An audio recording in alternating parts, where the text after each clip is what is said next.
ಎಲ್ಲರಿಗೂ ಬೆಳಗಿನ ಶುಭೋದಯಗಳು. ಮೊದಲಿಗೆ ಗುರುವಿಗೆ ವಂದಿಸುತ್ತಾ, ಅರಿವೇ ಗುರು, ಗುರುವೇ ಶಿಕ್ಷಣ.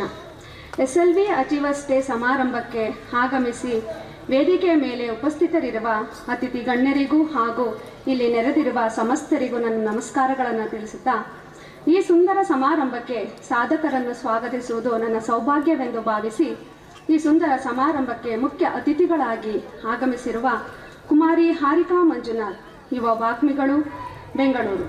2016ರಲ್ಲಿ ಸ್ವತಃ ಮೋದಿಜಿಯವರೇ ಇವರ ಸಾಧನೆಯನ್ನು ಕಂಡು ಮೆಚ್ಚುಗೆ ವ್ಯಕ್ತಪಡಿಸಿದಾಗ ಇಡೀ ದೇಶಕ್ಕೆ ಪರಿಚಿತರಾದರು. ರಾಮಕೃಷ್ಣಂ ಜಗದ್ಗುರು ಪಾದಪದ್ಮೇತ್ತ ವರ್ಷತ್ವ ಪ್ರಣಮಾಮ್ಯರ್ಮೂರು ರತ್ನಾಕರಾಧೌತ ಪದಾಂ ಹಿಮಾಲಯ ಕಿರೀಟಿನಿ ಬ್ರಹ್ಮರಾಜಶ್ರತ್ನಾಡ್ಯ ವಂದೇ ಭಾರತ ಮಾತೆ. ಕ್ಷೇತ್ರದ ಗ್ರಾಮದೇವತೆ ಪಾದರಂಗದಲ್ಲಿ ಶರಣಾಗತಿಯನ್ನು ಬಿಟ್ಟು ವ್ಯಾಸಪೀಠದ ಮೇಲೆ ಆಸನರಾಗಿರುವಂಥ ಎಲ್ಲ ಗಣ್ಯರಿಗೆ, ನೆಲೆದಿರುವಂಥ ಎಲ್ಲ ನನ್ನ ನೆಚ್ಚಿನ ವಿದ್ಯಾರ್ಥಿ ಮಿತ್ರರಿಗೆ, ಶಿಕ್ಷಕ ವೃಂದದವರಿಗೆ, ಪೋಷಕರಿಗೆ ಹಾಗೂ ಎಲ್ಲ ಹಿರಿಕಿರಿಯರ ಪಾದಗಳಿಗೆ ನಾನು ಹಣೆಚ್ಚಿ ನಮಸ್ಕರಿಸ್ತೇನೆ. ನನ್ನ ನೆಚ್ಚಿನ ಬಂಧುಗಳೇ, ಬಹುಶಃ ಶಿಕ್ಷಣ ಅಂದ ಕೂಡಲೇ ಅಥವಾ ಶಾಲಾ ಸಂಸ್ಥೆಗಳು, ಶಿಕ್ಷಣ ಸಂಸ್ಥೆಗಳಂದ ಕೂಡಲೇ ವಿವೇಕಾನಂದರು ಹೇಳಿದಂತ ಮಾತು ನೆನಪಾಗುತ್ತೆ. ಶಿಕ್ಷಣ ಯಾವುದು? ಶಿಕ್ಷಣ ಮಕ್ಕಳಿಗೆ ಶಿಕ್ಷಣವನ್ನು ಕೊಡಿಸಬೇಕು. ಯಾವ ರೀತಿ ಶಿಕ್ಷಣ ಕೊಡಿಸಬೇಕು? ಸ್ವಾಮಿ ವಿವೇಕಾನಂದರು ಶತಮಾನಗಳ ಹಿಂದೆ ಲೆಕ್ಚರ್ಸ್ ಫ್ರಮ್ ಕೊಲಂಬೋ ಟು ಅಲ್ಮೋರಿ ಎಂಬ ಪುಸ್ತಕದಲ್ಲಿ ಬಹಳ ಸ್ಪಷ್ಟವಾಗಿ ಹೇಳ್ತಾರೆ, we need that education from which character is formed ಅಂತ. ಮಕ್ಕಳಲ್ಲಿ ಚಾರಿತ್ರ್ಯವನ್ನು ಸೃಷ್ಟಿಸುವಂತ ಶಿಕ್ಷಣದ ಅವಶ್ಯಕತೆ ಇದೆ ಇವತ್ತಿನ ದಿನ. ಈಗಿನ ಪರಿಸ್ಥಿತಿಯಲ್ಲಿ ಶಿಕ್ಷಣ ಯಾವ ರೀತಿಯಾಗಿದೆ ಅಂದರೆ ಅನೇಕ ಶಾಲಾ ಕಾಲೇಜುಗಳನ್ನ ಭೇಟಿಯಾದಾಗ ಅನಿಸ್ತಾ ಇರುತ್ತೆ. ಇದು ನಾನು ಹೇಳಿರೋ ಮಾತಲ್ಲ.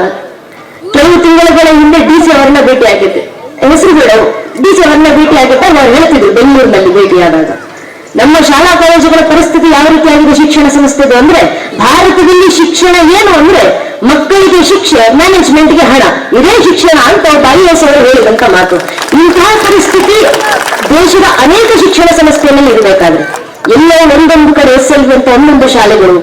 ನಮ್ಮ ಮಕ್ಕಳಿಗೆ ಶಿಕ್ಷಣವನ್ನು ಕೊಡಿಸಿ ಅಕ್ಷರಾವಂತರನ್ನಾಗಿಸಿದ್ರೆ ಸಾಲೋದಿಲ್ಲ. ನಮ್ಮ ಶಾಲೆಗೆ ಬರುವಂತ ಒಂದೊಂದು ಮಗು ಕೇವಲ ಡಾಕ್ಟರ್, ಇಂಜಿನಿಯರ್, ಲಾಯರ್ ಮಾತ್ರ ಆಗೋದಲ್ಲ. ನಮ್ಮ ಶಾಲೆಯಿಂದ ಹೊರಗೋಗುವ ಒಂದೊಂದು ಮಗು ಕೂಡ ಈ ದೇಶಕ್ಕೊಬ್ಬ ಒಳ್ಳೆ ಪ್ರಜೆ ಆಗಬೇಕು ಅನ್ನೋ ಆಶಯದಿಂದ ಆ ಮಕ್ಕಳನ್ನ ಅಕ್ಷರಾವಂತರ ಜೊತೆಗೆ ವಿದ್ಯಾವಂತರನ್ನಾಗಿಸುವಂತ ಕೆಲಸ, ಸಂಸ್ಕಾರವಂತರನ್ನಾಗಿಸುವಂತ ಕೆಲಸ ಈ ಶಾಲೆ ಮಾಡ್ತಿರೋದನ್ನ ನೋಡಿದ್ರೆ ಬಹಳ ಹೆಮ್ಮೆ ಆಯ್ತು. ಇಂತಹ ಶಾಲೆಗಳು ದೇಶಕ್ಕೆ ಬಹಳ ಮುಖ್ಯ. ಇಂತಹ ಶಾಲೆಗಳಿಂದ ಹೊರಗೆ ಬರುವಂತ ಮಕ್ಕಳು ದೇಶಕ್ಕೆ ಕೊಡುಗೆ ಆಗ್ತಾರೆ, ದೇಶಕ್ಕೊಬ್ಬ ಒಳ್ಳೆ ಪ್ರಜೆಗಳಾಗ್ತಾರೆ. ಇದೇ ಶಿಕ್ಷಣವನ್ನು ನಮ್ಮ ಹಿರಿಯರು ಹೇಳಿದ್ರು. ನಮ್ಮ ಪೂರ್ವಿಕರು ಶಾಸ್ತ್ರಗಳಲ್ಲೇ ಬರೆದಂತ ಮಾತು ಶತಮಾನಗಳ ಹಿಂದೆ, ದೇಶದ ವಿದ್ಯಾನ ತಪೋನ ದಾನಂನ ಗುಣಂನ ಶೀಲಂನ ಜ್ಞಾನಂನ ಧರ್ಮ ತೇನರ್ತ್ಯಲೋಕ್ಯ ಭೂದಾರ ಭೂತ ಮನುಷ್ಯ ರೂಪೇಣ ಮೃಗಾಶ್ಚರಂತಿ ಅಂತ ನಮ್ಮ ಹಿರಿಯರು ಬರೆದಿದ್ರು. ಅರ್ಥಾತ್ ಯಾವ ಶಿಕ್ಷಣ ಮಕ್ಕಳಿಗೆ ಜ್ಞಾನ, ಧರ್ಮ, ತಪಸ್ಸು, ಶೀಲ, ಗುಣವನ್ನು ಕಲಿಸ್ಕೊಡೋದಿಲ್ವೋ ಅಂತ ವ್ಯರ್ಥವಾದಂತ ಶಿಕ್ಷಣವನ್ನ ಪಡೆದಂತ ವ್ಯಕ್ತಿ ಭೂಮಿಗೆ ಭಾರ, ಮನುಷ್ಯ ರೂಪದಲ್ಲಿ ಓಡಾಡುವಂತ ಮೃಗ ಅಂತ ನಮ್ಮ ಪೂರ್ವಿಕರು ಬರೆದಿದ್ರು. ಒಬ್ಬ ಮನುಷ್ಯನನ್ನ ಮನುಷ್ಯನ ರೀತಿಯ ಸೃಷ್ಟಿ ಮಾಡಬೇಕು, ಮನುಷ್ಯನಲ್ಲಿ ಚಾರಿತ್ರವನ್ನು ಸೃಷ್ಟಿ ಮಾಡ್ಬೇಕಂದ್ರೆ ಆ ಮಕ್ಕಳಿಗೆ ಅಕ್ಷರವನ್ನು ಕಲಿಸಿದ್ರೆ ಸಾಲೋದಿಲ್ಲ, ವಿದ್ಯೆಯನ್ನ ಕಲಿಸಬೇಕಾಗಿದೆ ಇವತ್ತಿನ ದಿನ. ಆ ವಿದ್ಯೆಯನ್ನು ಯಾರು ಕಲಿಸಬೇಕು? ಶಿಕ್ಷಣ ಸಂಸ್ಥೆಗಳ ಮೇಲೆ ಕೈ ಚೆಲ್ಲಿ ನಾವು ಕಟ್ತಾ ಇದ್ದೇವಲ್ಲ ಫೀಸು, ಶಿಕ್ಷಣ ಸಂಸ್ಥೆಯನ್ನು ನೋಡ್ಕೊಂತಾರ್ಬಿಡಿ, ಶಾಲಾ ಕಾಲೇಜಲ್ಲಿ ನೋಡ್ಕೊಂತಾರ್ಬಿಡಿ, ಶಿಕ್ಷಕರಿದ್ದಾರಲ್ಲ ಅಂತ ಕೈ ಚೆಲ್ಲಿ ಕೂರೋದಲ್ಲ. ನಮ್ಮ ಮನೆಯಲ್ಲಿರುವಂತ ಒಂದೊಂದು ಮಗುವನ್ನು ನಾವು ಸರಿಯಾಗಿ ನೋಡ್ಕೊಂಡ್ರೆ ಸಾಕು. ಶಾಲೆಯಲ್ಲಿರುವಂತ 30 ಜನ ಮಕ್ಕಳನ್ನು ಶಿಕ್ಷಕರು ಸರಿಯಾಗಿ ನೋಡ್ಕೊಳ್ತಾರೆ. ನಮ್ಮ ಕೆಲಸ ಯಾವುದು? ದೇಶಕ್ಕೆ ನಾವು ಏನ್ ಕೊಡುಗೆ ಕೊಡ್ಬೋದು ಅಂದ್ರೆ ಮನೆಯಲ್ಲಿರುವಂತ ಮಕ್ಕಳನ್ನ ದೇಶಕ್ಕೆ ಕೊಡುಗೆಯಾಗಿ ತಯಾರು ಮಾಡುವಂತ ಅವಶ್ಯಕತೆ ಇದೆ. ನಮ್ಮ ಮಕ್ಕಳನ್ನು ಯಾವ ರೀತಿ ತಯಾರು ಮಾಡಬೇಕು? ನಾವು ವಿದ್ಯಾರ್ಥಿಗಳು ಕೂತಿದ್ದೀರಾ, ನೀವು ದೇಶಕ್ಕೋಸ್ಕರ ಎದ್ದು ಬರಬೇಕು. ಯಾವ ರೀತಿ ಮಕ್ಕಳು ಯಾವ ರೀತಿ ತಯಾರು ಮಾಡಬೇಕು? ನಾವು ಯುವಕ ಯುವತಿಯರು ಯಾವ ರೀತಿ ತಯಾರಾಗಬೇಕು ದೇಶಕ್ಕೆ? ಯುವಕ ಯುವತಿಯರು ಅಂದ್ರೆ ಯಾರು? ದೇಶದ ಪ್ರಜೆಗಳು ಅಂದ್ರೆ ಯಾರು? ದೇಶದಲ್ಲಿ ಹೇಳ್ಕೊಂಡಿಕ್ಕಿದ್ದ ಪಟ್ಟಾಂತರ ಜನ ಯುವಕ ಯುವತಿಯರು. ನಿಜವಾಗ್ಲೂ ಯುವಕ ಯುವತಿಯರು ಅಂತ ಕರೆಸ್ಕೊಳ್ಳೋದು ವಯಸ್ಸಿನಿಂದಲ್ಲ, ಮನಸ್ಸಿನಿಂದ ಯುವಕ ಯುವತಿಯರಾಗಬೇಕು. ಮನಸ್ಸಿನಿಂದ ಯುವಕ ಯುವತಿಯರು ಆಗೋದಂದ್ರೇನು? ನಮ್ಮ ದೇಶದ ಯುವಕ ಯುವತಿಯರು ಇದ್ದಾರೆ. 90% ಯುವಕ ಯುವತಿಯರು ಯಾವ ರೀತಿ ಇರ್ತಾರೆ? ವಿದ್ಯಾರ್ಥಿಗಳು ಬಗ್ಗಿಸ್ಕೊಂಡು ಕೂತಿರ್ತಾರೆ, ತಲೆ ತಗ್ಗಿಸ್ಕೊಂಡು ಕೂತಿರ್ತಾರೆ. ಯಾರಾದ್ರೂ ಬಂದು ನೀನು ಮುಂದೆ ಜೀವನದಲ್ಲಿ ಏನ್ ಮಾಡ್ಬೇಕಂತಿದ್ಯಾ, what is your aim in life ಅಂತ ಕೇಳಿದ್ರೆ ಅನೇಕರು ಉತ್ತರ ಕೊಡ್ತಾರೆ, ಭವಿಷ್ಯದಲ್ಲಿ ನೋಡ್ಕೊಂಡು ಬಿಡಿ ಸರ್, ಇನ್ನೂ ತುಂಬಾ ವರ್ಷ ಇದೆ, ಈಗ ಯೂತ್ಸ್ ಇದ್ದೀವಿ, ನಾವು ಎಂಜಾಯ್ ಮಾಡ್ಬೇಕು, ಇನ್ನೂ ಶಾಲೆಗೆ ಹೋಗ್ತಾ ಇದ್ದೀವಿ, ಎಂಜಾಯ್ ಮಾಡ್ಬೇಕು ಟೀನೇಜ್ ಲೈಫ್ ಅನ್ನ. ಇದೇ ಅನೇಕರ ಚಿಂತನೆ. ಯುವಕ ಯುವತಿಯರಂದ್ರೆ ಆ ರೀತಿ ಇರೋದಲ್ಲ. ಯುವಕ ಯುವತಿಯರು ಯಾವ ರೀತಿ ಕಾಣಿಸ್ಕೊಳ್ಬೇಕು? ಸ್ವಾಮಿ ವಿವೇಕಾನಂದರು ಯವ್ವನ ಕೆಲಸ ವ್ಯಾಖ್ಯಾನವನ್ನು ಕೊಟ್ಟಿದ್ರು. ಯೂತ್ ಅನ್ನ ಪದಕ್ಕೆ ಡೆಫಿನೇಷನ್ ಅನ್ನು ವಿವೇಕಾನಂದರು ಬರೆದು ಹೇಳ್ತಾರೆ, ಭಾರತದ ಯುವಕ ಯುವತಿಯರು ಯಾರು? With the muscles of iron and nerves of steel. ಉಕ್ಕಿನಂತ ನರಮಂಡಲಗಳು, ಮಿಂಚಿನಂತ ಬುದ್ಧಿಶಕ್ತಿ, ವಿದ್ಯುತ್ ಅಂತ ಇಚ್ಛಾಶಕ್ತಿ. ಅಗೋನೋಡು ಬೆಟ್ಟ ಅಂದ್ರೆ ನಿಂತ್ಕೊಂಡು ಬೆಟ್ಟ ನೋಡಬಾರ್ದಂತೆ, ಬೆಟ್ಟ ಪುಡಿ ಮಾಡ್ಬೇಕೆ ಸ್ವಾಮೀಜಿ ಅಂತ ಕೇಳಬೇಕಂತೆ. ಅಗೋನೋಡು ದೇಶ ಅಂದ್ರೆ ನಿಂತ್ಕೊಂಡು ದೇಶ ನೋಡಬಾರ್ದಂತೆ, ದೇಶ ಕಟ್ಟಬೇಕೆ ಸ್ವಾಮೀಜಿ ಅಂತ ಕೇಳಬೇಕಂತೆ.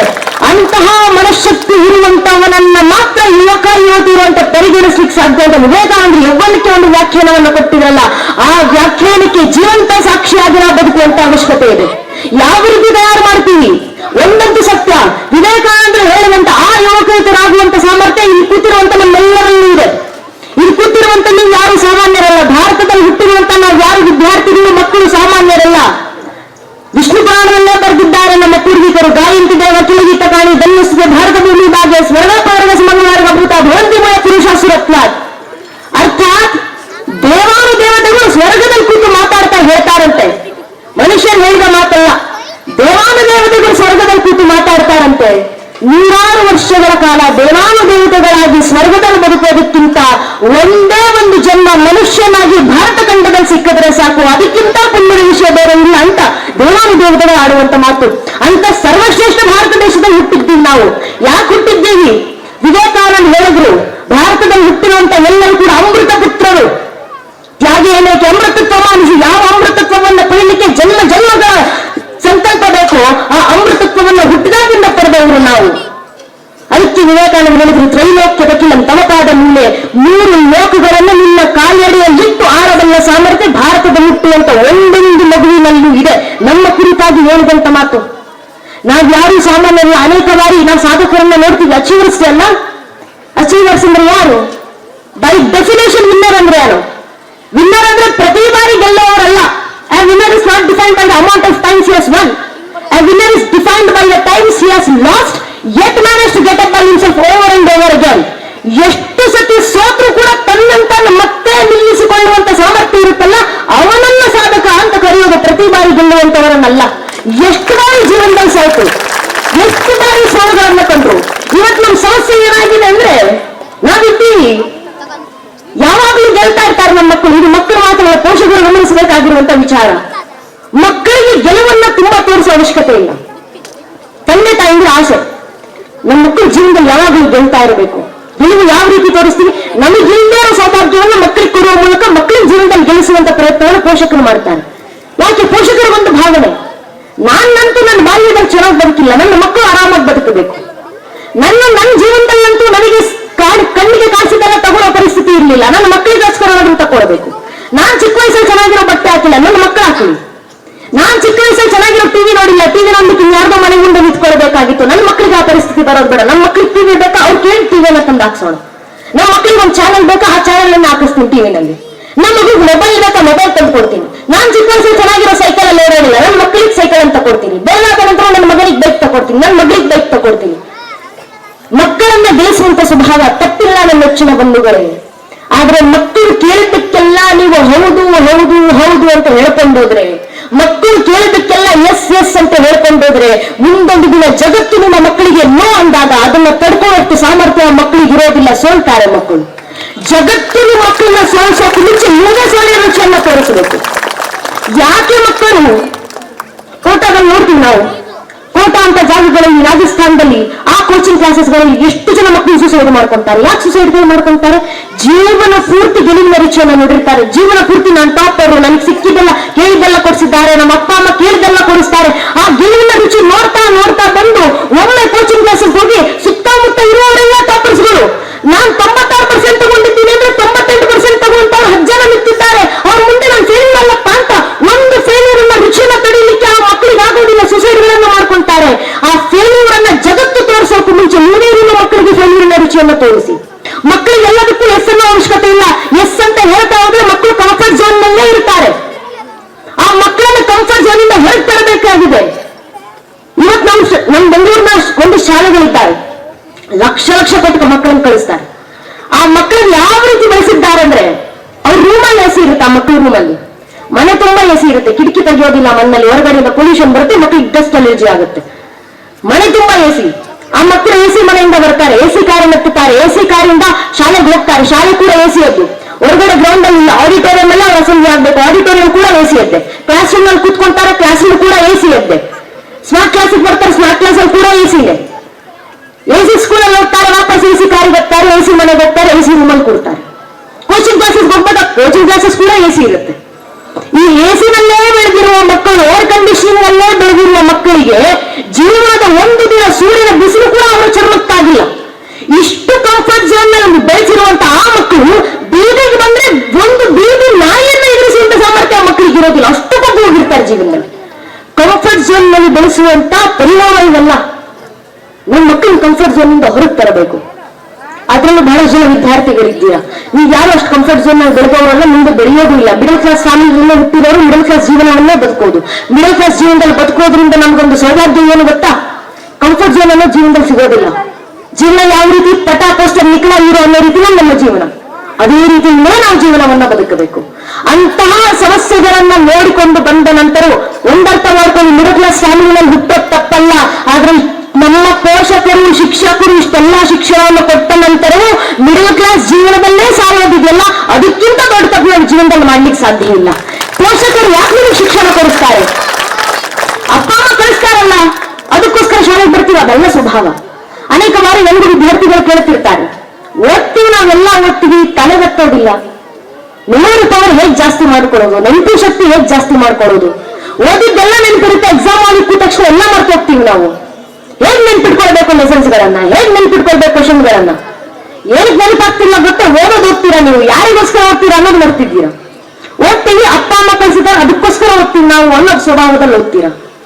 ಓದಿ ನನಗೋಸ್ಕರ ಓದ್ತಾ ಇದ್ದೀನಿ, ನನ್ನ ಜೀವನಕ್ಕೋಸ್ಕರ ಓದ್ತಾ ಇದ್ದೀನಿ ಅನ್ನೋ ಅನಿವಾರ್ಯತೆ ಸೃಷ್ಟಿ ಮಾಡ್ಕೊಂಡಾಗ, ಒಬ್ಬ ರೈತ ಒಂದು ತೆಂಗಿನ ಮರವನ್ನು ಇರಿ 20 ತೆಂಗಿನಕಾಯಿನ ಬೆಳೆಸ್ಬೇಕಂದ್ರೆ ಅವ್ರ ಕಾಲೋ ಬರುತ್ತೋ, ಬೆನ್ನೋ ಬರುತ್ತೋ, ಕೈನೋ ಬರುತ್ತೋ, ತಲೆಸುತ್ತು ಬರುತ್ತೋ, ಎಷ್ಟು ಕಂಡಾಪಟ್ಟು ಬಿಸಿಲಿದ್ರು ಕೂಡ ಆ ತೆಂಗಿನ ಮರದಲ್ಲಿ ಇಟ್ಟು 20 ತೆಂಗಿನಕಾಯಿ ಬೆಳೆಸ್ಬೇಕಂದ್ರೆ 20 ತೆಂಗಿನಕಾಯಿ ಬೀಳಿಸಿಯೇ ಕೆಳಗಿಳಿಯೋದು ಅವರು. ಏನಕ್ಕೆ? ಜೀವನದಲ್ಲಿ ಒಂದು ಅನಿವಾರ್ಯತೆ ಅಂತ ರೈತನಿಗಿರುತ್ತೆ. ಆ ಅನಿವಾರ್ಯತೆ ನಮ್ಮ ಜೀವನದಲ್ಲಿ ನಾವೇ ಸೃಷ್ಟಿಸ್ಕೊಳ್ಬೇಕು. ಅನಿವಾರ್ಯತೆ ಅನ್ನೋದು ಜೀವನದಲ್ಲಿ ಅರ್ಥ ಆದಾಗ ಓದಿದ್ದೆಲ್ಲವೂ ತಲೆಗೆ ಹೋಗುತ್ತೆ. ಏನಕ್ಕೆ? ನನಗೋಸ್ಕರ ಮಾಡ್ತಾ ಇದ್ದೀನಿ ನಾನು ಅನ್ನೋದು ನನಗೆ ಅರ್ಥ ಆಗುತ್ತೆ. ಈ ಅನಿವಾರ್ಯತೆ ಯಾವಾಗ ಸೃಷ್ಟಿ ಆಗೋದು? ಜೀವನದಲ್ಲಿ ಒಂದು ಗುರಿ ಇದ್ದಾಗ. ಏನಕ್ಕೋಸ್ಕರ ಓದ್ತಾ ಇದ್ದೀನಿ ನಾನು ಅಂತ ಗೊತ್ತಾದಾಗ ಗುರಿ ಕಂಡುಕೊಳ್ಳಿ. ಜೀವನದಲ್ಲಿ ಒಂದು ಯಾವ್ದಿರಬೇಕು ಗುರಿ? ಯಾರಿಗೋಸ್ಕರ ಗುರಿ? ಸ್ವಾರ್ಥಕ್ಕೋಸ್ಕರ, ಸ್ವಯಂಗೋಸ್ಕರ ಗುರಿಯನ್ನ ಕಾಣ್ತೀವೋ ಇಲ್ಲೋ, ಕೆಲಸನ್ನ ಕಾಣ್ತೀವೋ ಇಲ್ಲೋ, ಆದ್ರೆ ನಮಗೋಸ್ಕರ ಸರ್ವಸ್ವವನ್ನು ಹುಡುಕಾಗಿಟ್ಟಿರುವಂತ 500 ಜೀವಗಳ ಮನೆಗಳಲ್ಲಿ ಇದ್ದಾಗಲ್ಲ, ತಂದೆ ತಾಯಿದ್ರು ಅವ್ರಿಗೋಸ್ಕರನಾದ್ರೂ ಗುರಿಯನ್ನ ಕಂಡುಕೊಳ್ಳಿ. ಜೀವನದಲ್ಲಿ ಅವ್ರಿಗೋಸ್ಕರನಾದ್ರೂ ಕನಸನ್ನ ಕಾಣ್ಲಿಕ್ಕೆ ಶುರು ಮಾಡಿ.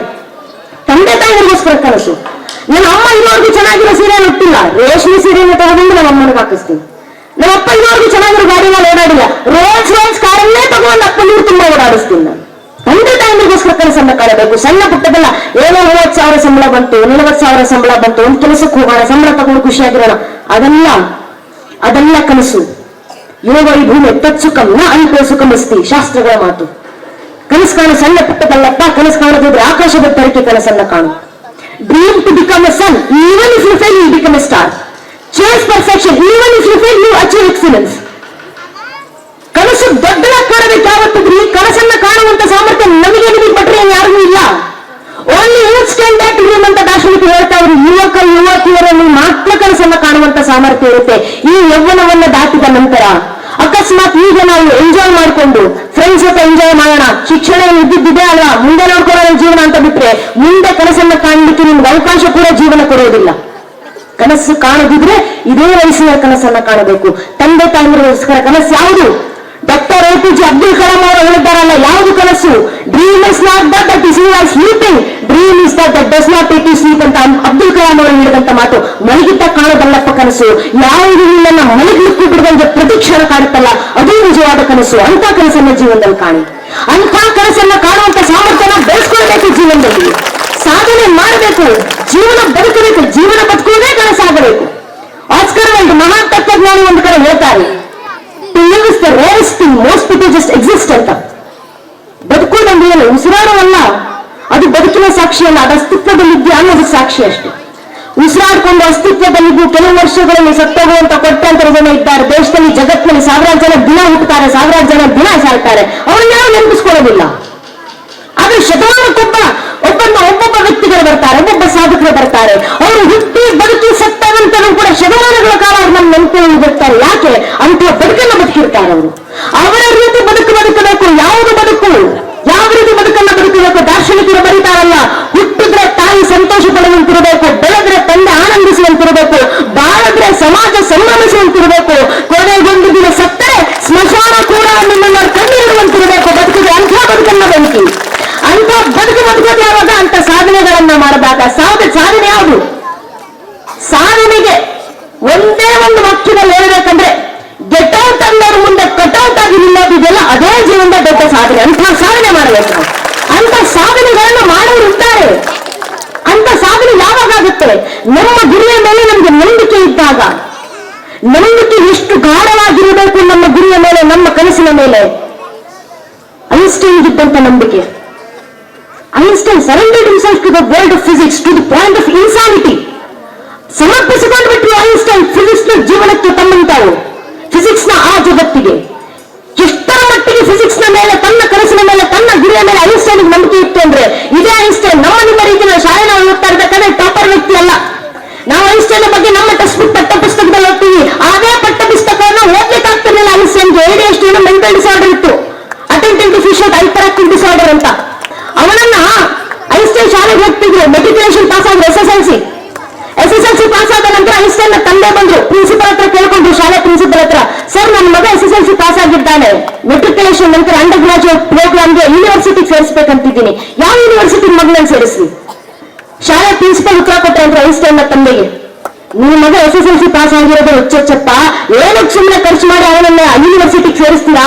ಯಾವ್ದಾದ್ರು ಕೆಲಸಕ್ಕೆ ಸೇರಿಸಿ ಕನಿಷ್ಠ ಪಕ್ಷ ಹಣ ಮಾಡ್ತಾನೆ, ದುಡ್ಡು ಸಂಪಾದಿಸ್ತಾನೆ ಅಂತ ಪ್ರಿನ್ಸಿಪಲ್ ಆಗಿ ಉತ್ತರ ಕೊಟ್ಟರು. ಆದ್ರೂ ತಂದೆಗೆ ನಂಬಿಕೆ ಇತ್ತು, ನನ್ನ ಮಗ ಜೀವನದಲ್ಲಿ ಏನೋ ಸಾಧನೆ ಮಾಡ್ತಾನೆ, ಅವನಿಗೆ ಶಿಕ್ಷಣ ಕೊಡಿಸ್ಬೇಕು, ಜೀವನ ಚೆನ್ನಾಗಿ ಬದುಕ್ತಾನೆ. ತಂದೆಗೆ ನಂಬಿಕೆ ಇತ್ತು. ಮಗನನ್ನ ಐನ್ಸ್ಟೈನ್ ಕೊನೆಗೂ ಅಂಡರ್ ಗ್ರಾಜುಯೇಟ್ ಪ್ರೋಗ್ರಾಮ್ಗೆ ಒಂದು ಯೂನಿವರ್ಸಿಟಿಗೆ ಸೇರಿಸಿದ್ರು. ಯೂನಿವರ್ಸಿಟಿಯ ಡೀನ್ ಒಮ್ಮೆ ಐನ್ಸ್ಟೈನ್ಗೆ ಪತ್ರವನ್ನು ಬರೆದಿದ್ರು. ಯೂನಿವರ್ಸಿಟಿಯ ಡೀನ್ ಐನ್ಸ್ಟೈನ್ಗೆ ಪತ್ರ ಬರೆದು ಹೇಳ್ತಾರೆ, I am tired of seeing your annoying faces rolling around my corridor, please get out of my college ಅಂತ. ನಿನ್ನ ಆ ಮುಖವನ್ನ ನನ್ನ ಕಾಲೇಜ್ನ ಕಾರಿಡಾರ್ ತುಂಬಾ ಓಡಾಡ್ತಿರೋದು ನೋಡಿ ಬೇಸತ್ತೋಗಿದ್ದೀನಿ ನಾನು, ನನ್ನ ಕಾಲೇಜ್ ಬಿಟ್ಟು ಹೋಗಪ್ಪ ನೀನ್ ದಯವಿಟ್ಟು ಅಂತ ಯೂನಿವರ್ಸಿಟಿಯ ಡೀನ್ ಐನ್ಸ್ಟೈನ್ ಬರೆದಂತ ಪತ್ರ. ನಮ್ಮ ಶಾಲೆಯಲ್ಲಿ ಒಬ್ಬೊಬ್ರು ಮೇಷ್ಟ್ರು ಬೈದ್ರು, ಒಬ್ಬೊಬ್ರು ಮೇಷ್ಟ್ರು ಓಡಿದ್ರು ಅಂತ ಸೂಸೈಡ್ ಮಾಡ್ಕೊಳ್ಳುವಂತ ಮಕ್ಕಳು ಹುಡ್ತಿದ್ದಾರೆ ನಮ್ಮ ದೇಶದಲ್ಲಿ, ನಮ್ಮ ಜಗತ್ತಿನಲ್ಲಿ. ಅಂತ ಸಂದರ್ಭದಲ್ಲಿ ಐನ್ಸ್ಟೈನ್ಗೆ ಪ್ರಿನ್ಸಿಪಲ್ಲೇ ಕಾಲೇಜ್ ಬಿಟ್ಟು ಹೋಗತ್ತಾ ಅಂತ ಬೈದ ನಂತರವೂ ಕೂಡ ಐನ್ಸ್ಟೈನ್ ಓದಿದ್ರು. ಅದನ್ನ ಛಲವಾಗಿ ತಗೊಂಡು ಜೀವನದಲ್ಲಿ ಬಂದಂತ ಸಮಸ್ಯೆಗಳನ್ನ ಸಾಧನೆಗೆ ಮೆಟ್ಟಿಲನ್ನಾಗಿಸ್ಕೊಂಡು ಐನ್ಸ್ಟೈನ್ ಇನ್ನಷ್ಟು ಓದ್ಲಿಕ್ಕೆ ಶುರು ಮಾಡಿದ್ರು. ಓದ್ತಾ ಕಾಲೇಜ್ ಪಾಸ್ ಔಟ್ ಆದ್ರು. ಫಿಸಿಕ್ಸ್ ನ ಜಗತ್ತಿನಲ್ಲಿ ತಾನು ಮಾಡುವಂತ ಆ ಸಾಧನೆಗೆ ನೊಬೆಲ್ ಪ್ರಶಸ್ತಿ ಘೋಷಣೆ ಆಯಿತು. 26ನೇ ವಯಸ್ಸಿಗೆ ಐನ್ಸ್ಟೈನ್ ನೊಬೆಲ್ ಪ್ರಶಸ್ತಿಯನ್ನು ಪಡ್ಕೊಂಡ್ರು. ನೊಬೆಲ್ ಪ್ರಶಸ್ತಿಯನ್ನು ಪಡ್ಕೊಂಡಿದ್ದ ದಿನವೇ ಐನ್ಸ್ಟೈನ್ ವಾಪಸ್ ತನ್ನ ಯೂನಿವರ್ಸಿಟಿಯ ಡೀನ್ಗೆ ಮರು ಪತ್ರ ಬರೆದ್ರು. ಆ ಪತ್ರದಲ್ಲಿ ಡೀನ್ಗೆ ಐನ್ಸ್ಟೈನ್ ಹೇಳ್ತಾರೆ, Sir, the same annoying face that was rolling around your corridor was today when a Nobel Prize at the age of 26, sir. How do you feel about it? And Einstein, ವಾಪಸ್ ತಮ್ಮ dean ಪತ್ರ ಬರೆದು ಹೇಳ್ತಾರೆ, sir ಯಾವ ಮುಖವನ್ನ ನಿಮ್ಮ ಕಾಲೇಜ್ನ corridor ಸುತ್ತ ಓಡಾಡ್ತಿರೋದು ನೋಡಿ ಬೇಜಾರಾಗಿದ್ರು, ಅದೇ ಮುಖ ಇವತ್ತು 26ನೇ ವಯಸ್ಸಿಗೆ ನೊಬೆಲ್ ಪ್ರಶಸ್ತಿಯನ್ನು ಪಡ್ಕೊಂಡಿದೆ, ಹೇಗೆ ಅನಿಸ್ತಾ ಇದೆ ಸರ್ ನಿಮಗೆ ಅಂತ. ಇದು ಜೀವನದಲ್ಲಿ ಬೇಕಾಗಿರುವಂತ ಛಲ. ತನ್ನ ಕನಸಿನಲ್ಲಿ ತನಗಿದ್ದಂತ ನಂಬಿಕೆ. ಇಡೀ ಜಗತ್ತು ತನ್ನ ವಿರುದ್ಧ ತಿರುಗಿ ಬಿದ್ದ ನಂತರವೂ ಕೂಡ ಆ ಜಗತ್ತಿನ ಅನೇಕ ಕಷ್ಟ ಕಾರ್ಪಣ್ಯಗಳನ್ನು ಎದುರಿಸಿ ಕೂಡ ಇನ್ನೂ ಜಗತ್ತನ್ನ ನೀರು ಬೆಳೆಯುವಂತ ಸಾಮರ್ಥ್ಯ ಇದೆಯಲ್ಲ, ಅದು ಜೀವನದಲ್ಲಿ ಬೇಕಾಗಿರುವಂತ ಇಚ್ಛಾಶಕ್ತಿ. ಯಾಕೆ ಸಾಧನೆಗಳು ಮಾಡ್ತಾರೆ ಸಾಧಕರು? ಇವಾಗ ಹೆಣ್ಣು ಮಗಳು ರೇಸ್ ಟ್ರ್ಯಾಕ್ ನಲ್ಲಿ ಹೇಗೆ ನಿಂತಾಗ ಅಕ್ಕಪಕ್ಕದಲ್ಲಿ ಇದ್ದವರೆಲ್ಲ ಬ್ರಾಂಡೆಡ್ ಶೂಗಳನ್ನು ಹಾಕೊಂಡು ಬಂದಿದ್ದಾರೆ. ಇವಾಗ ಸಾವು ಸೆಕೆಂಡ್ ಹ್ಯಾಂಡ್ ಶೂ ಅನ್ನು ಹಾಕೊಂಡು ಬಂದಿದ್ದಾರೆ. ತಕ್ಷಣ ಇನ್ಸೆಕ್ಯೂರಿಟಿ ಫೀಲ್ ಆಗಿ ತನ್ನ ಲಾಕರ್ ರೂಮ್ಗೆ ಹೋಗಿ ಮಾರ್ಕರ್ ಅನ್ನು ತಗೊಂಡು ತನ್ನ ಶೂನ ಮೇಲೆ ಅಡಿಡಾಸ್ ಲೋಗೋವನ್ನು ಗೀಚ್ಕೊಂಡು ಬಂದಿದ್ರು ಮಾರ್ಕರ್ ಇಂದ. ಅಕ್ಕಪಕ್ಕದಲ್ಲಿ ನೋಡಿದ್ರೆ ಅಡಿಡಾಸ್ ಶೂ ಹಾಕೊಂಡು ಬಂದಿದ್ದೀನಿ ಅಂತ ಅದು ಕಾಣಿಸ್ಲಿ ಅನ್ನೋ ಕಾರಣಕ್ಕೆ ಒಂದು ಕಾಲದಲ್ಲಿ ತನ್ನ ಶೂನ ಮೇಲೆ ತಾನೇ ಮಾರ್ಕರ್ ಇಂದ ಅಡಿಡಾಸ್ ಲೋಗೋವನ್ನು ಗೀಚ್ಕೊಂಡು ಬಂದಿದ್ದಂತ ಹೆಣ್ಣು ಮಗಳು ಇವತ್ತು ಅದೇ ಹಿಮಾ ದಾಸ್ನ ಆಟೋಗ್ರಾಫ್ ಇರುವಂತ ಶೂಗಳನ್ನ ಅದೇ ಅಡಿಡಾಸ್ ಕಂಪ್ನಿ ಅಫಿಷಿಯಲ್ ಆಗಿ ವರ್ಲ್ಡ್ ವೈಡ್ ತುಂಬಾ ಮಾರಾಟ ಮಾಡ್ತಿದ್ಯಲ್ಲ, ಆ ಹೆಣ್ಣು ಮಗಳ ಸಾಧನೆ. ಯಾಕಂತ ಸಾಧನೆಗಳನ್ನ ಮಾಡ್ತಾರೆ? ಅರುಣಿಮಾ ಸಿನ್ಹಾ ಅಂತ ಹೆಣ್ಣು ಮಗಳು, 2 ಕಾಲಿನ ಅಪಘಾತದಲ್ಲಿ ಕಳ್ಕೊಂಡಂತ ಹೆಣ್ಣು ಮಗಳು, ಯಾರು ಇನ್ನು ಮುಂದೆ ನಡಿಲಿಕ್ಕೂ ಆಗಲಿಲ್ಲ ಅಂತ ಹೇಳುವಂತ ಸಂದರ್ಭದಲ್ಲಿ ಅದನ್ನೇ ಛಲವಾಗಿ ತಗೊಂಡು ನಾನು ಮೌಂಟ್ ಎವರೆಸ್ಟ್ ಅನ್ನೇ ಏರ್ತೀನಿ ಅಂತ ಓದುತ್ತೆ ಹೆಣ್ಣು ಮಗಳು. ಮೌಂಟ್ ಎವರೆಸ್ಟ್ ಏರಬೇಕು, ಅರ್ಧ ಹಾದಿಗೆ ತನ್ನ ಆಕ್ಸಿಜನ್ ಟ್ಯಾಂಕ್ ಖಾಲಿ ಆಯ್ತು.